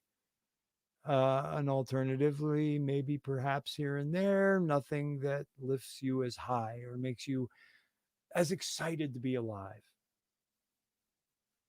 Thanks a lot, God. Anyway, so these are all the things that Thothschild brings to the table, and nowhere in there. Point being, nowhere in there did you hear me say master mathematician, technical analyst, guy who draws pretty colored lines on financial charts, heat map reader. Yeah, I'm none of those things. If you want more of those things, let's talk. I can tell you, where there's some people you'll find some really valuable shit. I mean, outside of Mexico, right? Not a lot of people want to talk about that, but I will. I mean, Mitch Ray's fucking pretty goddamn good. He's pretty goddamn good. The guy's pretty smart, has good stuff, but there again, he's just one of these guys who's like, where'd the ETH go? And well, what's up with the liquidity? And it's just like, I thought you had an interview with Richard and got to talk about this stuff. Can you move past it, please? So that's, for good or ill, you have somebody like that. But then this waters above, guys, again, for good or ill, check him out. He's coming out of a different bag, but esoteric nonetheless. He's using a lot of gematria and numerology on it. And that stuff is, even if, let's pretend, right, the gematria had no value. Let's pretend that gematria was just, I'm not saying that woo-woo shit. That drove me crazy this week when Coffee said it to him. I wrote about that too. But let's pretend that, gematria is just a bunch of hippies wishing for shit, right? It doesn't matter, because there is a subset of extremely powerful people who are using it as the skeleton or spinal column of their world designs. Did that make sense? That's what I mean. So waters above, I'll tell you, he'll blow your mind. Some of the shit he you think he's making predictions. He's not making predictions. He's reading the tea leaves. So yeah, there's that.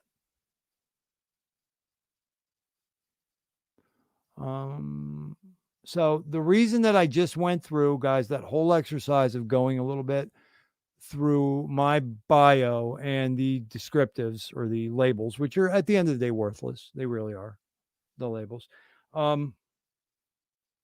They are, because there's always somebody better, there's always somebody worse. It's all relative in that manner. As I want to say, the only place that it is not relative in this world is morality. Everything else is pretty fucking, yeah. So yes, the reason that I brought all that up was because of the else. And it goes a little something like the else.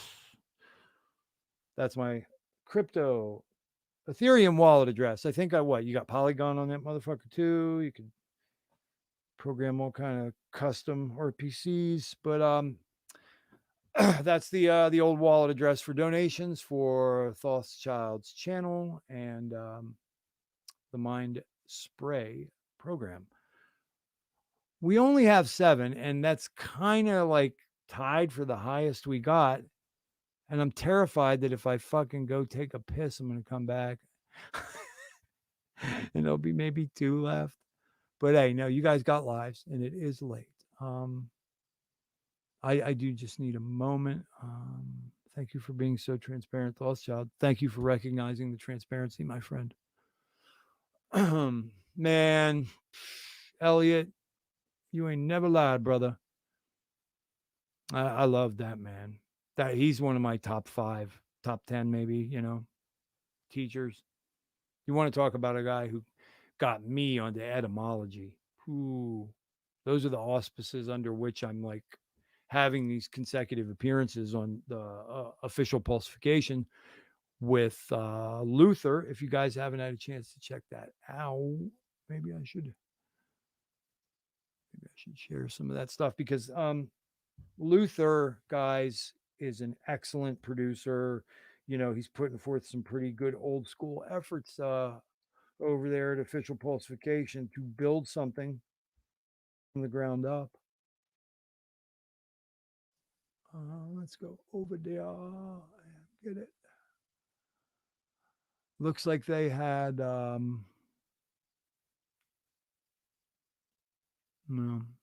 it's funny, like it's like my favorite hexagon is over there, and one of my least favorite Mexicans. I don't know if any of you guys heard about that last week. Whoo, me and homeboy got into it in a Twitter space. I gave him the what for. And what he doesn't know is that I subsequently wrote an article about it. And I am running it by some fucking OGs because I'm not in the mood to fucking end anybody's career. Okay? I'm really not. But do not fuck with me, man. Do not fuck with me. Know who you're talking to ahead of time. Don't just come off the hip. Think you're clever. You love the sound of your own voice. I'm smarter. I'm 15 years older. I'm a vet of 1,000 psychic wars. And you ain't street, homie. So please save it. I digress. This Writers Guild. Luther, I love. Luther, I love. Hexy Quinn, I love. I get along swimmingly with both of them. I really do. It's like I said the other day. If there's 300,000 Hexicans on planet Earth right now, Thothschild loves and gets along with 299,995. You got to be a special breed to get on that other list. So where, okay, I'm on official pulsification, and he has playlists. I wonder if he, oh, he did. Hey, way to go, mate. He made a, oh, there's my ass talking. So I had 3 appearances on there. I think the first one with Nick Manis was the most tame.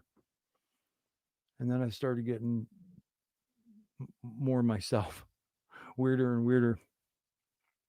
So I'll share these links real quick so that maybe you guys can go to another window if you want or something while I'm taking a little break here, because I do have some more things that I'd like to cover if you guys would like to hear it. Okay, so that's a link. And that's what they all bring that over.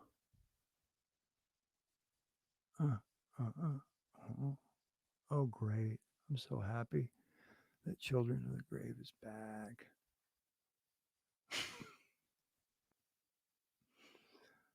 So that would be episode Un. There he is. Oh, what an attractive voice that guy has. Boy, he's good looking too, isn't he? Copy. Cool. Boy, this computer, I'll tell you guys what, you would have so much respect for me if you knew what I was contending with. Okay, so there's 1 and 2, and let's go check out number 3. See, here's the thing, guys. Like, just because somebody, okay, here's the thing. Like, you could claim to have the authority to give me advice, right? You can, because I'm a new Hexican streamer. You might be a guy who has like 8,000 subscribers. Hubba hubba, that's something else. But if your fucking 8,000 subscribers are because you're the lowest like common denominator of humanity, like what are you appealing to? Shit talking? Masculinity and makeup? Oh, I got an idea. How about harping on another motherfucker about originality when you yourself, the basis of your entire steez, get ready for this one, is that you stole somebody else's fucking comic book character? I'll take 7 viewers, bitch. I will literally take 130 subscribers and 7 viewers off of being a dumpster fire. No, being the car accident that everybody needs to drive slow past. Like, go ahead, get yourself 8,000. Get it. If that's where you're getting it from, I'm straight. I'm straight. Thank you. Fuck out of here. Don't ever assume to step to me that way, because I will give you what you have harvested. You will harvest what you plant. Okay, is what I'm trying to say. Jesus Christ, some people, man. Oh, great. Oh, man.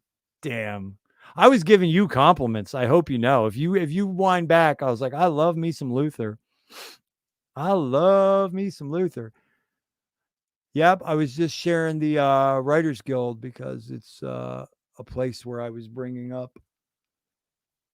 What was I bringing up? A bunch of nonsense, Luther. But anyway, everybody, welcome Hex Luther to the chat. He likes coming in these things because he actually doesn't have the responsibilities of producing Children of the Grave. I didn't know that, man. That's pretty awesome. You know, the one thing about me, and I'll admit it, and you probably know what I'm talking about, dude, like the calluses now, you know, because shoveling shit, swinging hammer, all that, the calluses are here. These calluses, the ones that like I absolutely need to play correctly, like, oh God, it's scary, dude. Like I'm going to have to go through the suffering all over again. Like I used to go a week, 2 weeks, a month between playing. Bro, you want to talk about sabbatical, man. I'm literally like, what have I've probably picked it up twice in the past 365 days. That's how seriously like parenting is. That's a shame, dude. I used to have bomb ass calluses. Damn, feel like bitch hands. Feel like some bitch hands on the fingertips. I'm not used to that. Soft. Hey, what up? Are you talking about my channel? Well, that's cool, but why are you saying mean things about that other? Okay, sorry, man. Comment on me. Talk about your music. Yeah, brother, I know. Hex Luther just that's fucking uncanny. Wasn't dissing you. Wasn't dissing you. Wasn't dissing official pulsification. Wasn't dissing Hexy Quinn. Wasn't dissing any of your shows. In fact, I wouldn't even be dissing that one. I better not. I wouldn't be dissing that one if he hadn't stepped. Don't step. Don't step. What do we say, right? Northeast, what do we say? Don't start none. Won't be none. Unbelievable. It's unbelievable to me what some people think that they're allowed to do or supposed to do. Like, dude, if you were from the streets, you would know that that kind of talk or that kind of acting encourages others to run a check. It's called running a check. You get a check run on your ass quick, fastly. Oh, please, man. I was singing his praises.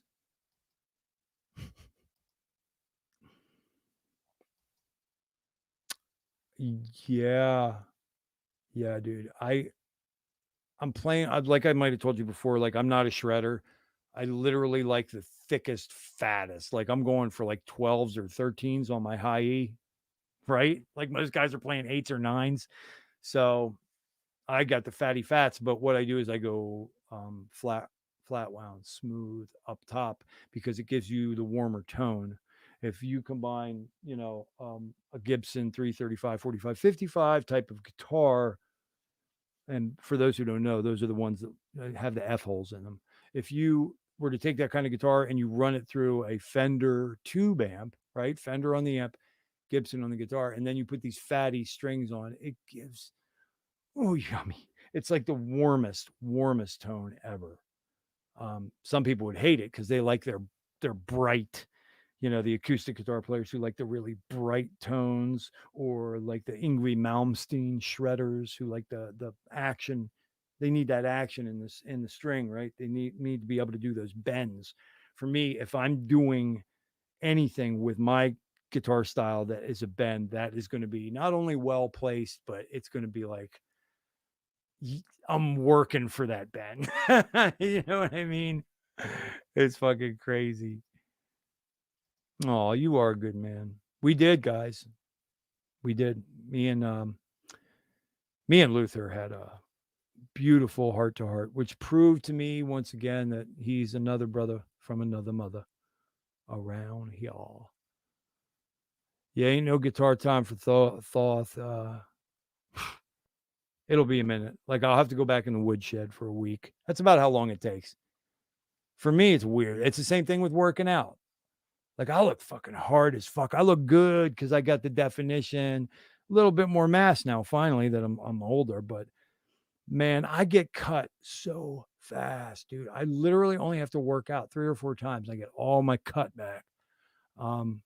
Guitar, I just have to play 3 or 4 times and it all comes back to me. I'm lucky in that way. It's fast, but alternatively, the other side of the coin is, you lose it fast too, right? We lose it real fast. All right. So you guys have a couple links that you could go follow. I wonder if I can put something funny up on the screen for you guys. Oh, I know. I got a good one. Hold on. Yeah, man. How'd you guys like that thumbnail? Oh my God, dude. It's so retarded. Let's see. Oh, look out, Grandpa. Oh, no.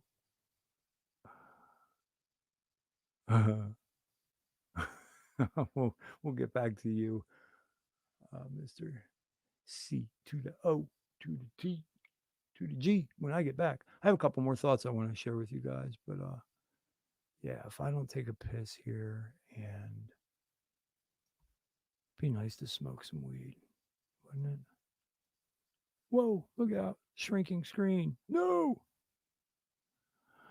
I got to make sure I don't have like the document with all my seed phrases on my desktop because I practice security. Like, God damn. Anybody who puts their seed phrases, I'm going to say on any electronic device at all, you might want to go talk to somebody. That is retarded. Do not ever do that. Do not ever do that. I've known a lot of my onboards. They'll be like, "Well, I got it here in a Word document on my tablet. The homepage of the tablet." I'm like, "Okay, you should do that." There's this fucking thing. Okay, so if we do that and we do this and we do this, what's the problem?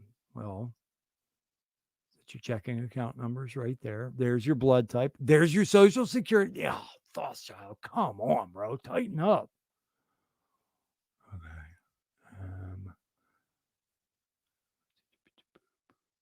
Yes, he is a technological juggernaut. That Thothschild is. Sorry, guys. I'm just making sure that I don't have like the porn or the sensitive info up here right now. I think I'm good. Share. Watch this. This is going to be great. Best thumbnail ever. Thank you, Elliot. Let me see. Goofy motherfucker. I am a goofy motherfucker. Wait, entire screen. Why? What's your fucking problem? Why won't you let me, dickhead? Now, what the fuck, man? Are they serious? They won't let me multi-share. Okay, wait, let's try this. Oh, no shit. No shit. Okay, I think I did the troubleshoot. I think I got it. That's going to be trippy for a minute. Ooh, wow. Wait, cancel. Oh, no. Let's do this now. La, la, la, la. There we go. You guys should be able to have some fun with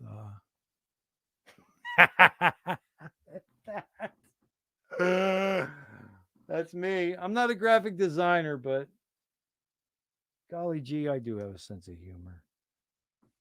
All right, I'll be right back, guys. You know what? We're doing a screen share. Hold up. Where is the thing of the thing with the thing?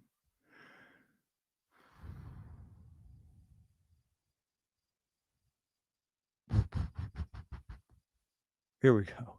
That's probably what I should leave you with, right? All right.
Do do do do do.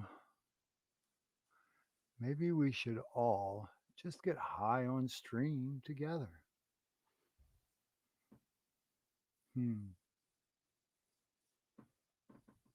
Yeah, I won't know what I'm gonna do with these first, I don't know, fill in the blank. First 10 streams, first 20 streams. Is that Motley? Get the fuck out of here. Oh, ladies and gentlemen. I'm like really honored right now. Holy shit. This is yeah, this is this is not only an OG who I like fucking super respect, but this is an all around really nice guy. Good human being. Oh, now hold on. What the fuck is this? Oh, this is weird. Hold on, guys. You do know I live in the woods, right?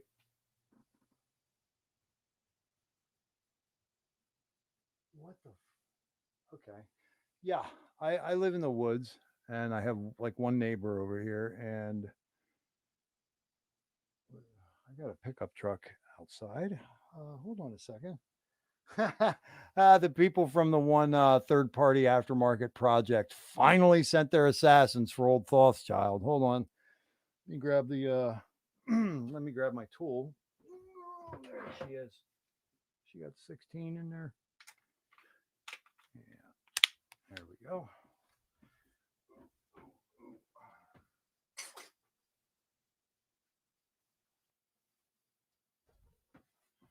Why is there somebody back here? I don't know.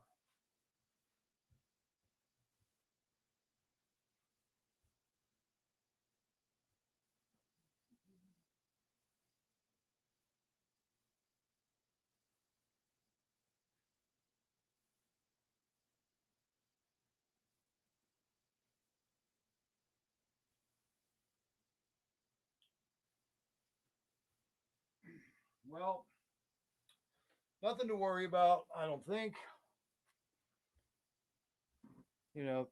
Thothschild, he's so paranoid. Every couple that comes back here to make out is a potential assassin. Oh, you gotta love it. Anyway, hold on, guys. Just trying to put my pants back on. Yeah, is that okay? Yeah, I think so. All right. Do do do. Where we at? Do do do. Welcome back to Mind Spray. There he is. Yeah. Woo. There it is, my town. I know what you did last summer.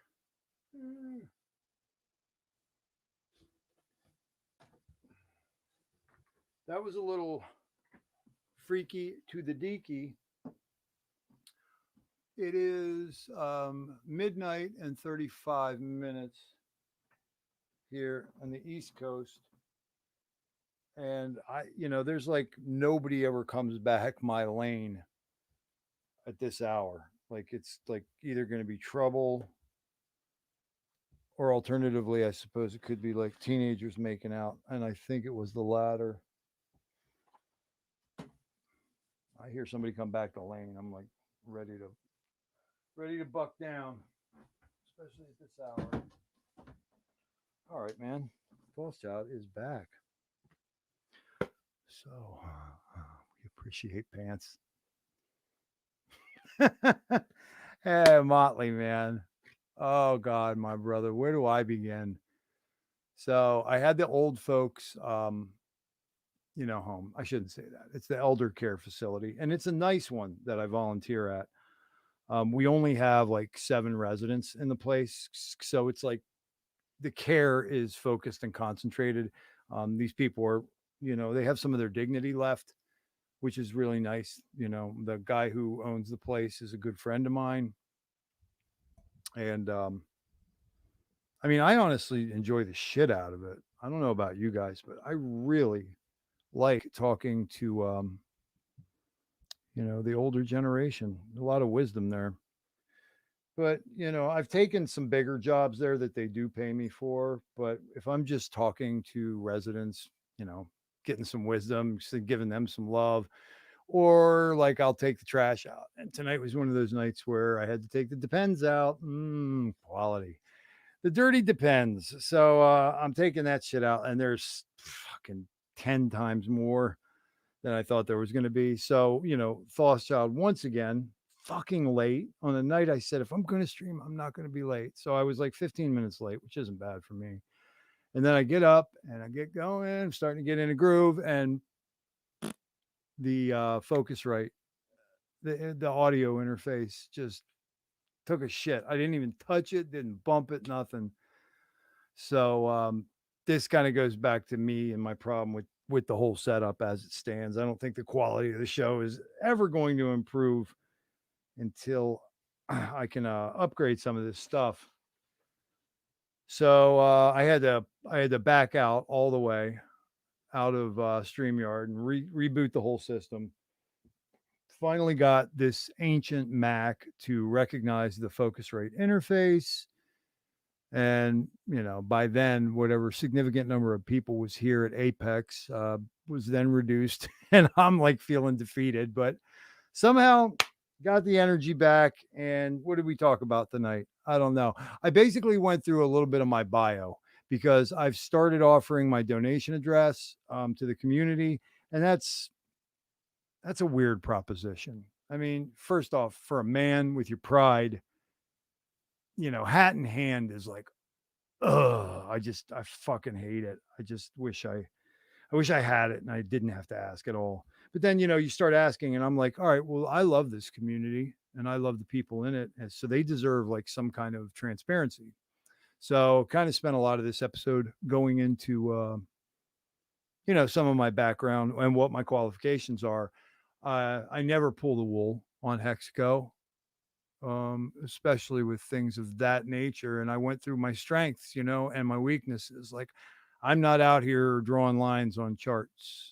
Like, there's plenty of TA people in Hexco, quality ones at that. So, what I'm bringing to the table is something very, very different. It's kind of strange, even if it was just a phenomena of entertainment being offered out in the regular day-to-day real world. Like, who the fuck has use for a esoterically educated comedian? But here we are. So yeah, kind of just explaining that. I went through item by item that you'll find on the Thothschild channel homepage, the about, and I went through each of the descriptives that I'd chosen for myself, which at the end of the day are just a bunch of useless labels, but describe some of that shit. And then we've been enjoying, the delightful sunny presence of Children of the Grave, for example, who's like some kind of fusion of a daisy and a sunflower wherever he goes. I missed a lot of chat. Holy fuck. Motley's here, though. That is cool. Thank you, brother. At the beginning of this stream, Mott's, I was talking about what an honor it was last night in the Mind Spray show, because last night saw, I don't know, you guys, this is low-hanging fruit for Children of the Grave, right? But I'll say it anyway. Last night was my coming out party. Waka waka. That's what Rainmaker called it. But basically, Mott's, last night we had an assemblage of diverse a group as Wild SJ.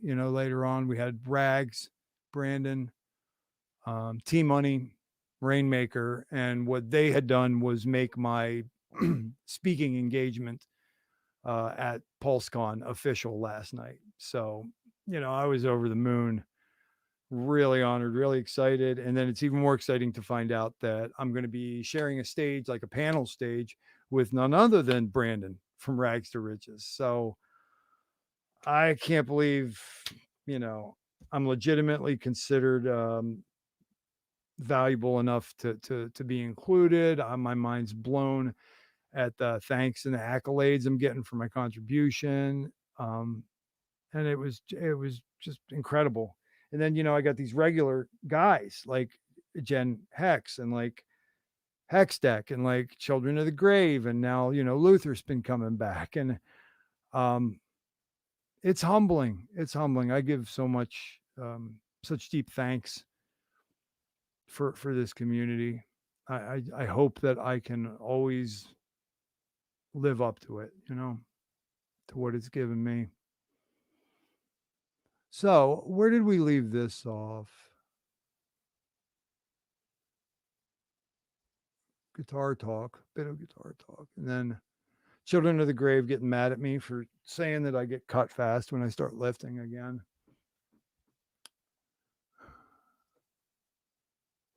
If you look at something, you gain weight. You know what is funny about that, Children of the Grave, is the same could be said for the women of my life. All they have to do is look at them and they get pregnant. Waka waka. The thumbnail is on point. You guys dig that? What did you guys think? What did you guys think of Pop Up? What did you guys think of Pop Up? Look at this mess. Look at this fucking hot mess, man. Pop Up's Secret Seeds. Cum dumpster. Donkey punch. Liquidity. I'm sorry, guys. Oh, shit. Waka waka is right. Shake it faster, thoughts. I wasn't snapping one off. I told you guys I wasn't going to snap one off. Knowing me, I probably would have told you if I was going to. I went back to the other end of the place here, and I saw that one of my houseplants was dying. So I ejaculated into it. No, I'm kidding. Come on now. I watered it. And I cheated. I had a cigarette. I know. I 99% quit smoking cigarettes, but every now and then he's definitely smoking. I was trying to find my implement for smoking the other stuff, and I can't find it. I better find it because children tomorrow, one eternity later, go fuck yourself, dude. I don't know what to do. I'm just playing. Grabbing Scooby snacks. That I need to be reminded. Like I said, Thothschild doesn't eat because he's a gourmand. Thothschild eats not to die. I'm serious. I don't know what my problem has been my entire life. Yeah, it's come to this now, Motley. We just come hang out in chats. Funyuns. I don't fuck with Funyuns. Yeah, that was so funny tonight. Hasn't it been really weird? Like I'm sitting there talking shit about the clown, and his business partner comes in, and then I decide to go away, and fucking OG fucking visibility hexagon comes in. Unbelievable, man. Oh, what a trip. Do they even make Funyuns anymore? Yes, but not out of the same stuff, Molly. Regrettably, yes. This guy, man. Bugles. He says he's going to rewind then. Okay, cool. Both snacks are terrible. Looks like he's coming back. He's trying to, slowly but surely. Thothschild, are you there? And then the most intelligent statement, probably of the last half hour, Louis says, maybe we should all just get high together on stream. All right, I got my thoughts written down here. I'm going to get to them in a moment, but real quick, we're going to go through asshole, Louis, asshole, bigger asshole, king, warrior.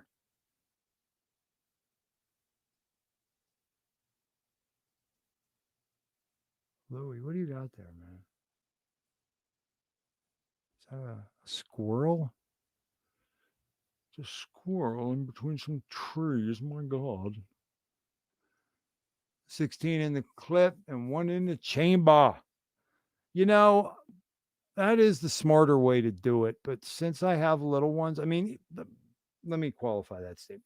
My kids are some of the greatest children you've ever seen as far as firearms education. I mean, they do have a healthy fear of, the fear of God, of dad is in them. I'm just with my kids. Stern sometimes, never beat them. Come on. But you'll get that fucking finger in the chest like my dad used to do to me if you fuck up too hard. The kids are very exceptional with guns. I've even done tests. I've told my eldest, Solomon, it's just like, we're going to run a test on, number 3 and number 4 to see if they're learning. And the rule is, a lot of you guys with kids might practice this. If a weapon is left out within reach of any child of any age in the household, the duty of the children is to not only come find the adult or tell an adult right away that there's a gun within reach, but it's their responsibility to take the youngest child with them, right, as they alert the parent or the adult. So me and Solomon did it one time, like when the kids first got here.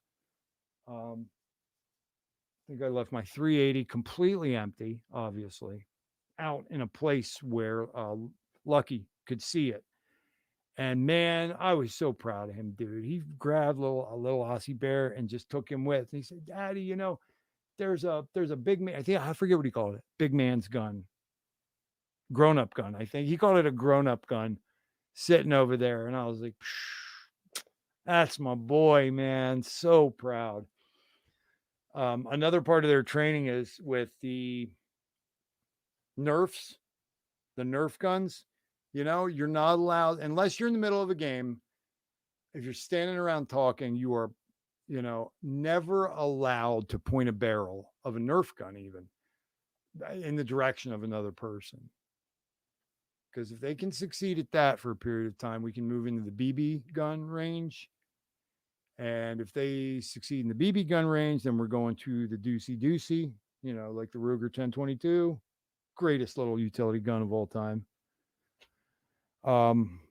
Thompson Center is making an affordable 1022 knockoff that all the aftermarket parts for your Ruger will fit on the Thompson Center. And I think that's an excellent gun for the price as well, the Thompson Center 1022. And then if they get past the 1022, it's pretty much up to the kid. Solomon is such a Buddhist, such a pacifist. Like, he'll indulge himself of the round or 2 on the 380s or the 9, or something. But then he doesn't like really want to get into it anymore. But he loves his 22, and he loves his bow and arrow as well. We're just here. False dumping. Oh yeah, I'm gonna dump my 2,000 hex on all of your heads. No, I'm just playing. Jesus Christ.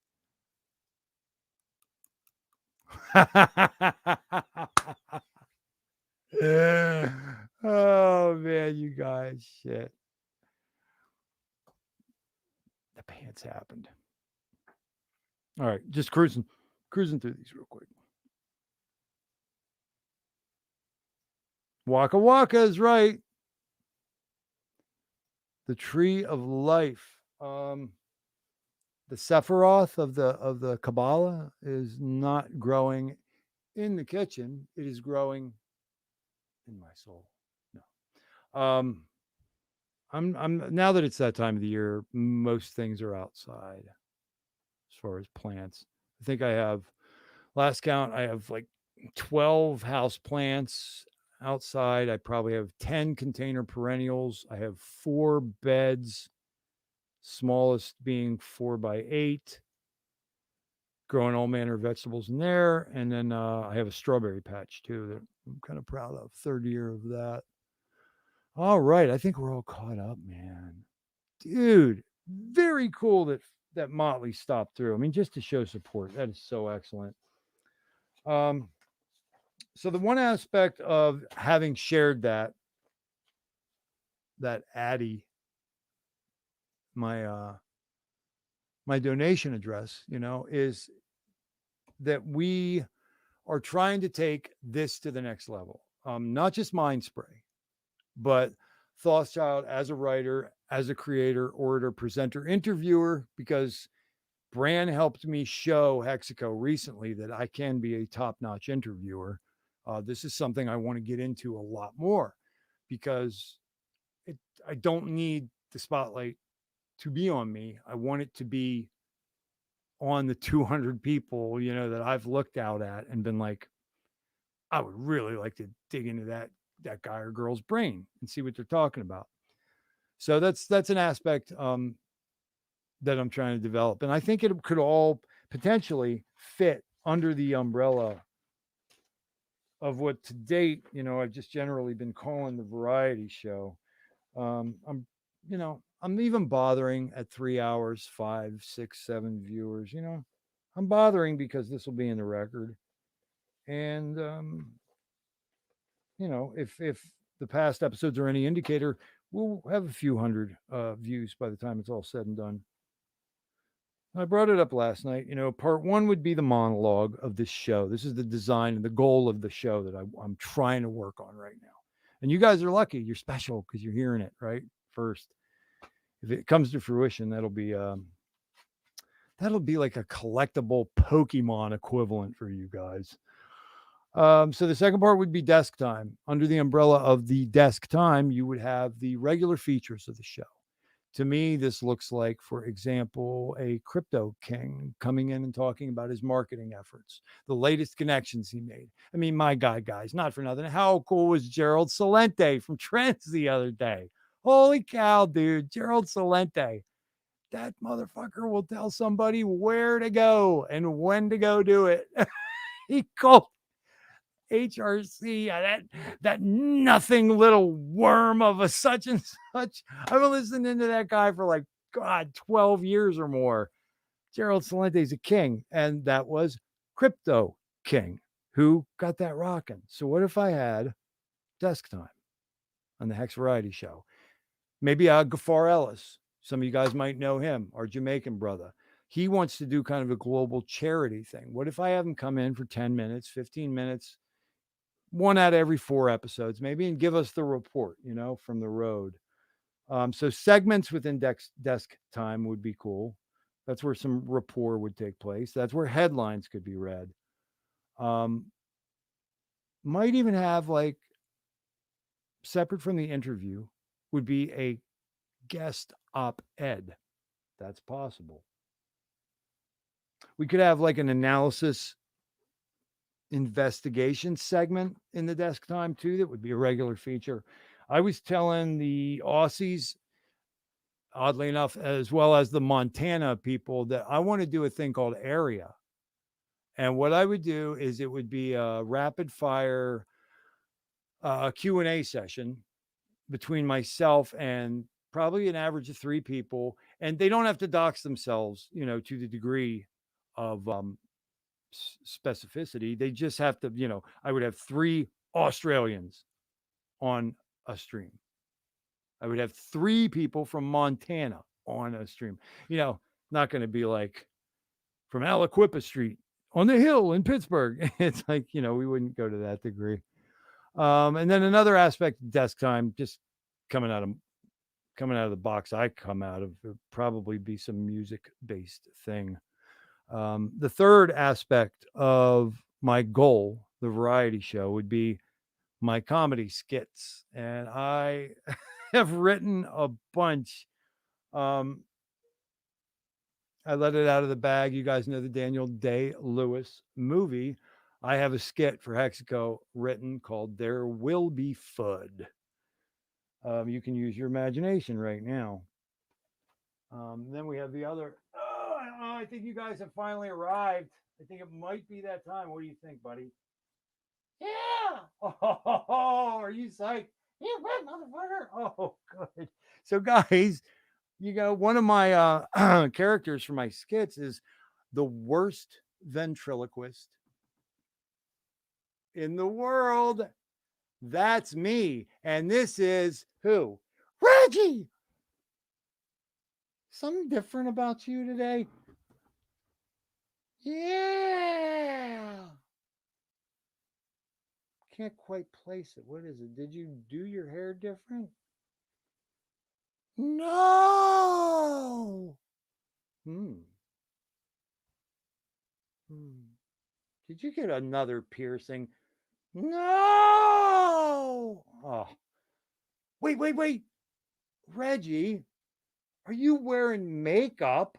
Shut the fuck up, motherfucker. That's gay and stupid. It's your glasses. Your glasses are on your head, right? Yeah. You look good. You're a cheery kind of fellow. Goddamn right. Reg, don't be mad at me, man. I'm doing my best here. It's tough, all right? I hear that, you dumb cracker. Hex has not been doing as well lately, huh? Did you look at that job? Yeah. Believe it's going to rebound, though? Hell yeah. How is your staking ladder proceeding for you, Reggie? Oh, it's kind of difficult. Think you know why, cracker ass? Well, obviously, because your longest stake is the 55,555 day stake. Yeah. That's not available to regular fucking people, dude. I know. It's because Richard Hart cares about the little people. Yeah, that's what you said. Never heard of it before, dude. You sure you using the right contract there? What do you mean? I'm just saying, like, I know a lot of people in Hexago. I talk to people who have a lot of the good information, brother. Yeah, yeah. One of them's here, man. Yeah.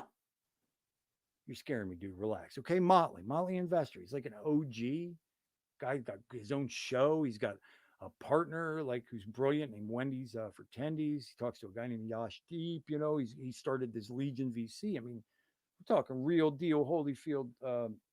Content creator and educator in Exco. Well, fuck.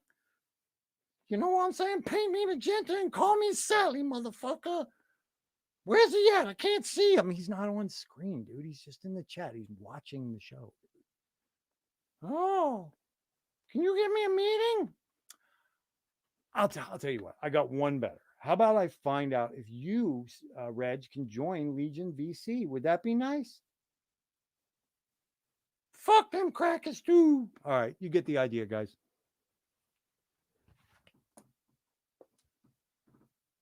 Ready? Mm-hmm. Well done. I'll talk to you. All right. That's the worst ventriloquist in the world. Oh, that'll be one of many regular moments that'll not be the least bit embarrassing for Thothschild going forward. So what was those? That's the skits. Skits was 3. So 4 of them would be interviews. And the thing about how I would envision interviews going on like a Hex variety show, like I want the old fucking like a 60 Minutes thing. You know what I mean? Or the classic what was his name? Fucking Mike, whatever. Like a set. Like I want like a real set. Like, and I would probably even dress the part. Like I'll just like wear like a 1950s suit, and we would have to have like the most fucking crazy array of like interior decorating going on, like all this retro shit, plastic plants right between 2 ferns, that thing that guy did, something like that. But a set, because something about the face-to-face interaction, you know what I mean? We know bitches talk shit online and the keyboard warrior phenomena exists, but I think it's a lot cooler, when it's analog, when you're doing an interview. You make that connection with people a lot nicer.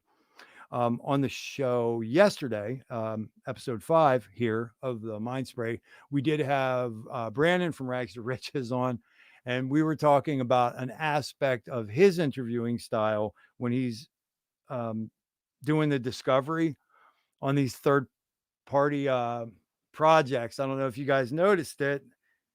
You probably love it as much as I do, but do you guys see when Rags takes the person to task right at the outset of the interview, and they're like, "Oh, and we're seeking to do such and such, and I'm telling you, we're going to be the best, and you should trust me because I'm a Mexican." And Brandon goes, "Can you prove that to us?" And he's like, yeah, naturally. He's like, cool. So if you share like a wallet address with me, I can go on the blockchain and see when you got your first back hack. Dude, that is so classic, man. Hats off to Brand. I love that about his product interviews. So that would be the fourth segment. The final last segment of any kind of hex variety show. Fucking live, dude. Live comedian, live painting, right? Could you see Noob and 𝕄𝕀ℕ𝔻𝕚𝕚𝕚 on a set while a band is playing, making some artwork, or a band, fucking and anything. It can be, some metal dudes, it could be some rappers, it could be a jazz trio. Wales and I talk about it from time to time. He and I are big fans of like certain style of hip hop. We consider it to be real hip hop. But there's one group that he and I both love. It's actually a consortium.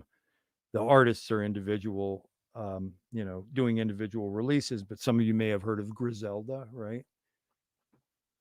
Benny the Butcher, Conway the Machine, West Side Gun.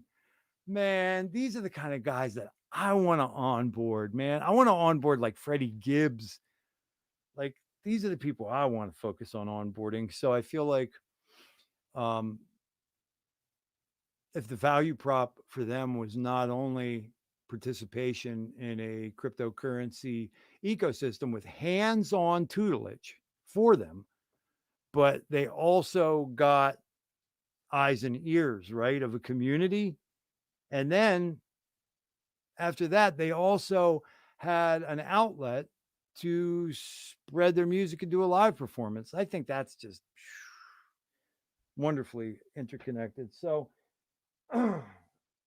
this is the continuing exposition on justifications for considering if you are one of those not only so disposed to do so, but you have the means. Guys, once again, last time tonight for the disclaimer. If you are a struggling mom and dad, if you have yourself 2 T-shares after working your dick off, if you really don't have anything to speak of, then please don't do the thing. I know you mean well, but like Wales is wont to say on his streams, you should have just bought your ass some extra hex with that. Like, do that for real. Like, if you're gonna give me $5, $10, $20 and you're in a a kind of a hand to mouth existence, I appreciate the sentiment. How about this? Send me a note. Send me a note of love and support, and it'll do wonders. Believe me.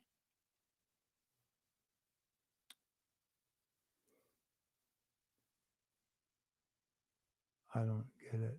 Just realized this is a telethon.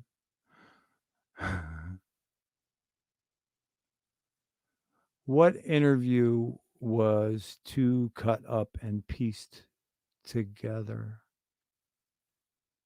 Can you help me out there? Call me Shaddy. Who's left? Uh-oh, they're leaving. They're rolling the fuck out of here. Well, maybe that's it.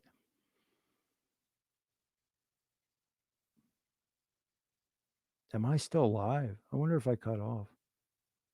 It's entirely possible. Oh, the Salente. Ah, okay. And I am still live. Okay, cool.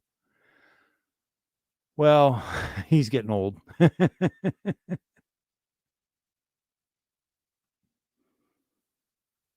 Yeah. Okay. Well, I have so much more, but I'm not long for this world today. That's for sure. We basically did go over some of my backstory, some of my qualifications or lack thereof, some of the equipment motivations for sharing a donation address, as well as some of the creative endeavor, okay, justifications for sharing that address. Again, if anybody wants to help the show, the production out, we can also get you like a Venmo or Cash App address if you do not want to give up any of your precious crypto. Like many of you, I'm not going to say no to anything. Naturally, if I get your hex, it's not buying any equipment. So don't give me hex. And for that matter, I would love Ethereum. We all need Ethereum because we can't fucking transact without it. But if USDC is what works, then that is absolutely fine. I'm still working out, some off ramping kind of techniques and things because I am like many of you. I am not down with the legacy kind of accountants who are just everything is CG C gains. I ain't even trying to hear that mess. That's just foolishness. My first accountant when I got into crypto was so paranoid and so lazy. I think that my first buy that year was like 1,000. Let's say it was $1,000 worth of crypto. She literally put that down and had me pay the percentage directly on that through capital gains. It's like, what do I hire you for, man? Like, are you kidding? I got 4 kids and you can't do better than that. She was great at legacy stuff and the loopholes and being up on the tax code, but I had to let her go because she ain't a ninja in this world. I can't wait, guys. I cannot wait until we get our on ramp and fucking off ramp type stuff. So we're down to 2. I guess that's it. Thank you, guys. I really appreciate it. It's the reason why, right? Is to have an audience and bounce some thoughts, share some ideas with some people, and get feedback as we do in this format with the chat comments. I think someday, if I really want to get through one of these soliloquies, that could be like, it could potentially be something meaningful that I need to share, but it would be 15 or 20 minutes long if I would just do it. But you get in a chat, right? And then it becomes dynamic, which is beautiful. But I think someday I'm going to have to maybe talk for a while and not even look at chat. Man, Luther, thanks a lot, dude. And thanks again for showing up. These ones where it's pretty funny. The ones where I'm like really forthcoming about, hey, this is just going to be Thothschild solo. Those are the ones that, have the tepid viewership. So it's pretty obvious to me that it is these special guests that sometimes buoy these things. Naturally, I think my strongest, fastest was Wales, followed by Balliot. Although last night we had a lot of rockstar power on. So we shall see. Onward and upward. The balance between the chat and dialogue is a skill. I agree. Your intention, you very clearly can choose to put your focus on that chat because you distinctly want to give each of your participants the feeling that they're valued. You know what I mean? So that's nice to be inclusive. That's the other end of the spectrum, as opposed to what I'm postulating, which is, hey, at some point I'm going to hit broadcast and I'm just going to say, fuck all them motherfuckers. That's that. Hey, who's this? Oh my God, not you. I messed up. Hold on, try again. Blood Honey Badger, ladies and gentlemen. Did you come to say goodnight? Oh, Jesus. All right, Jesus.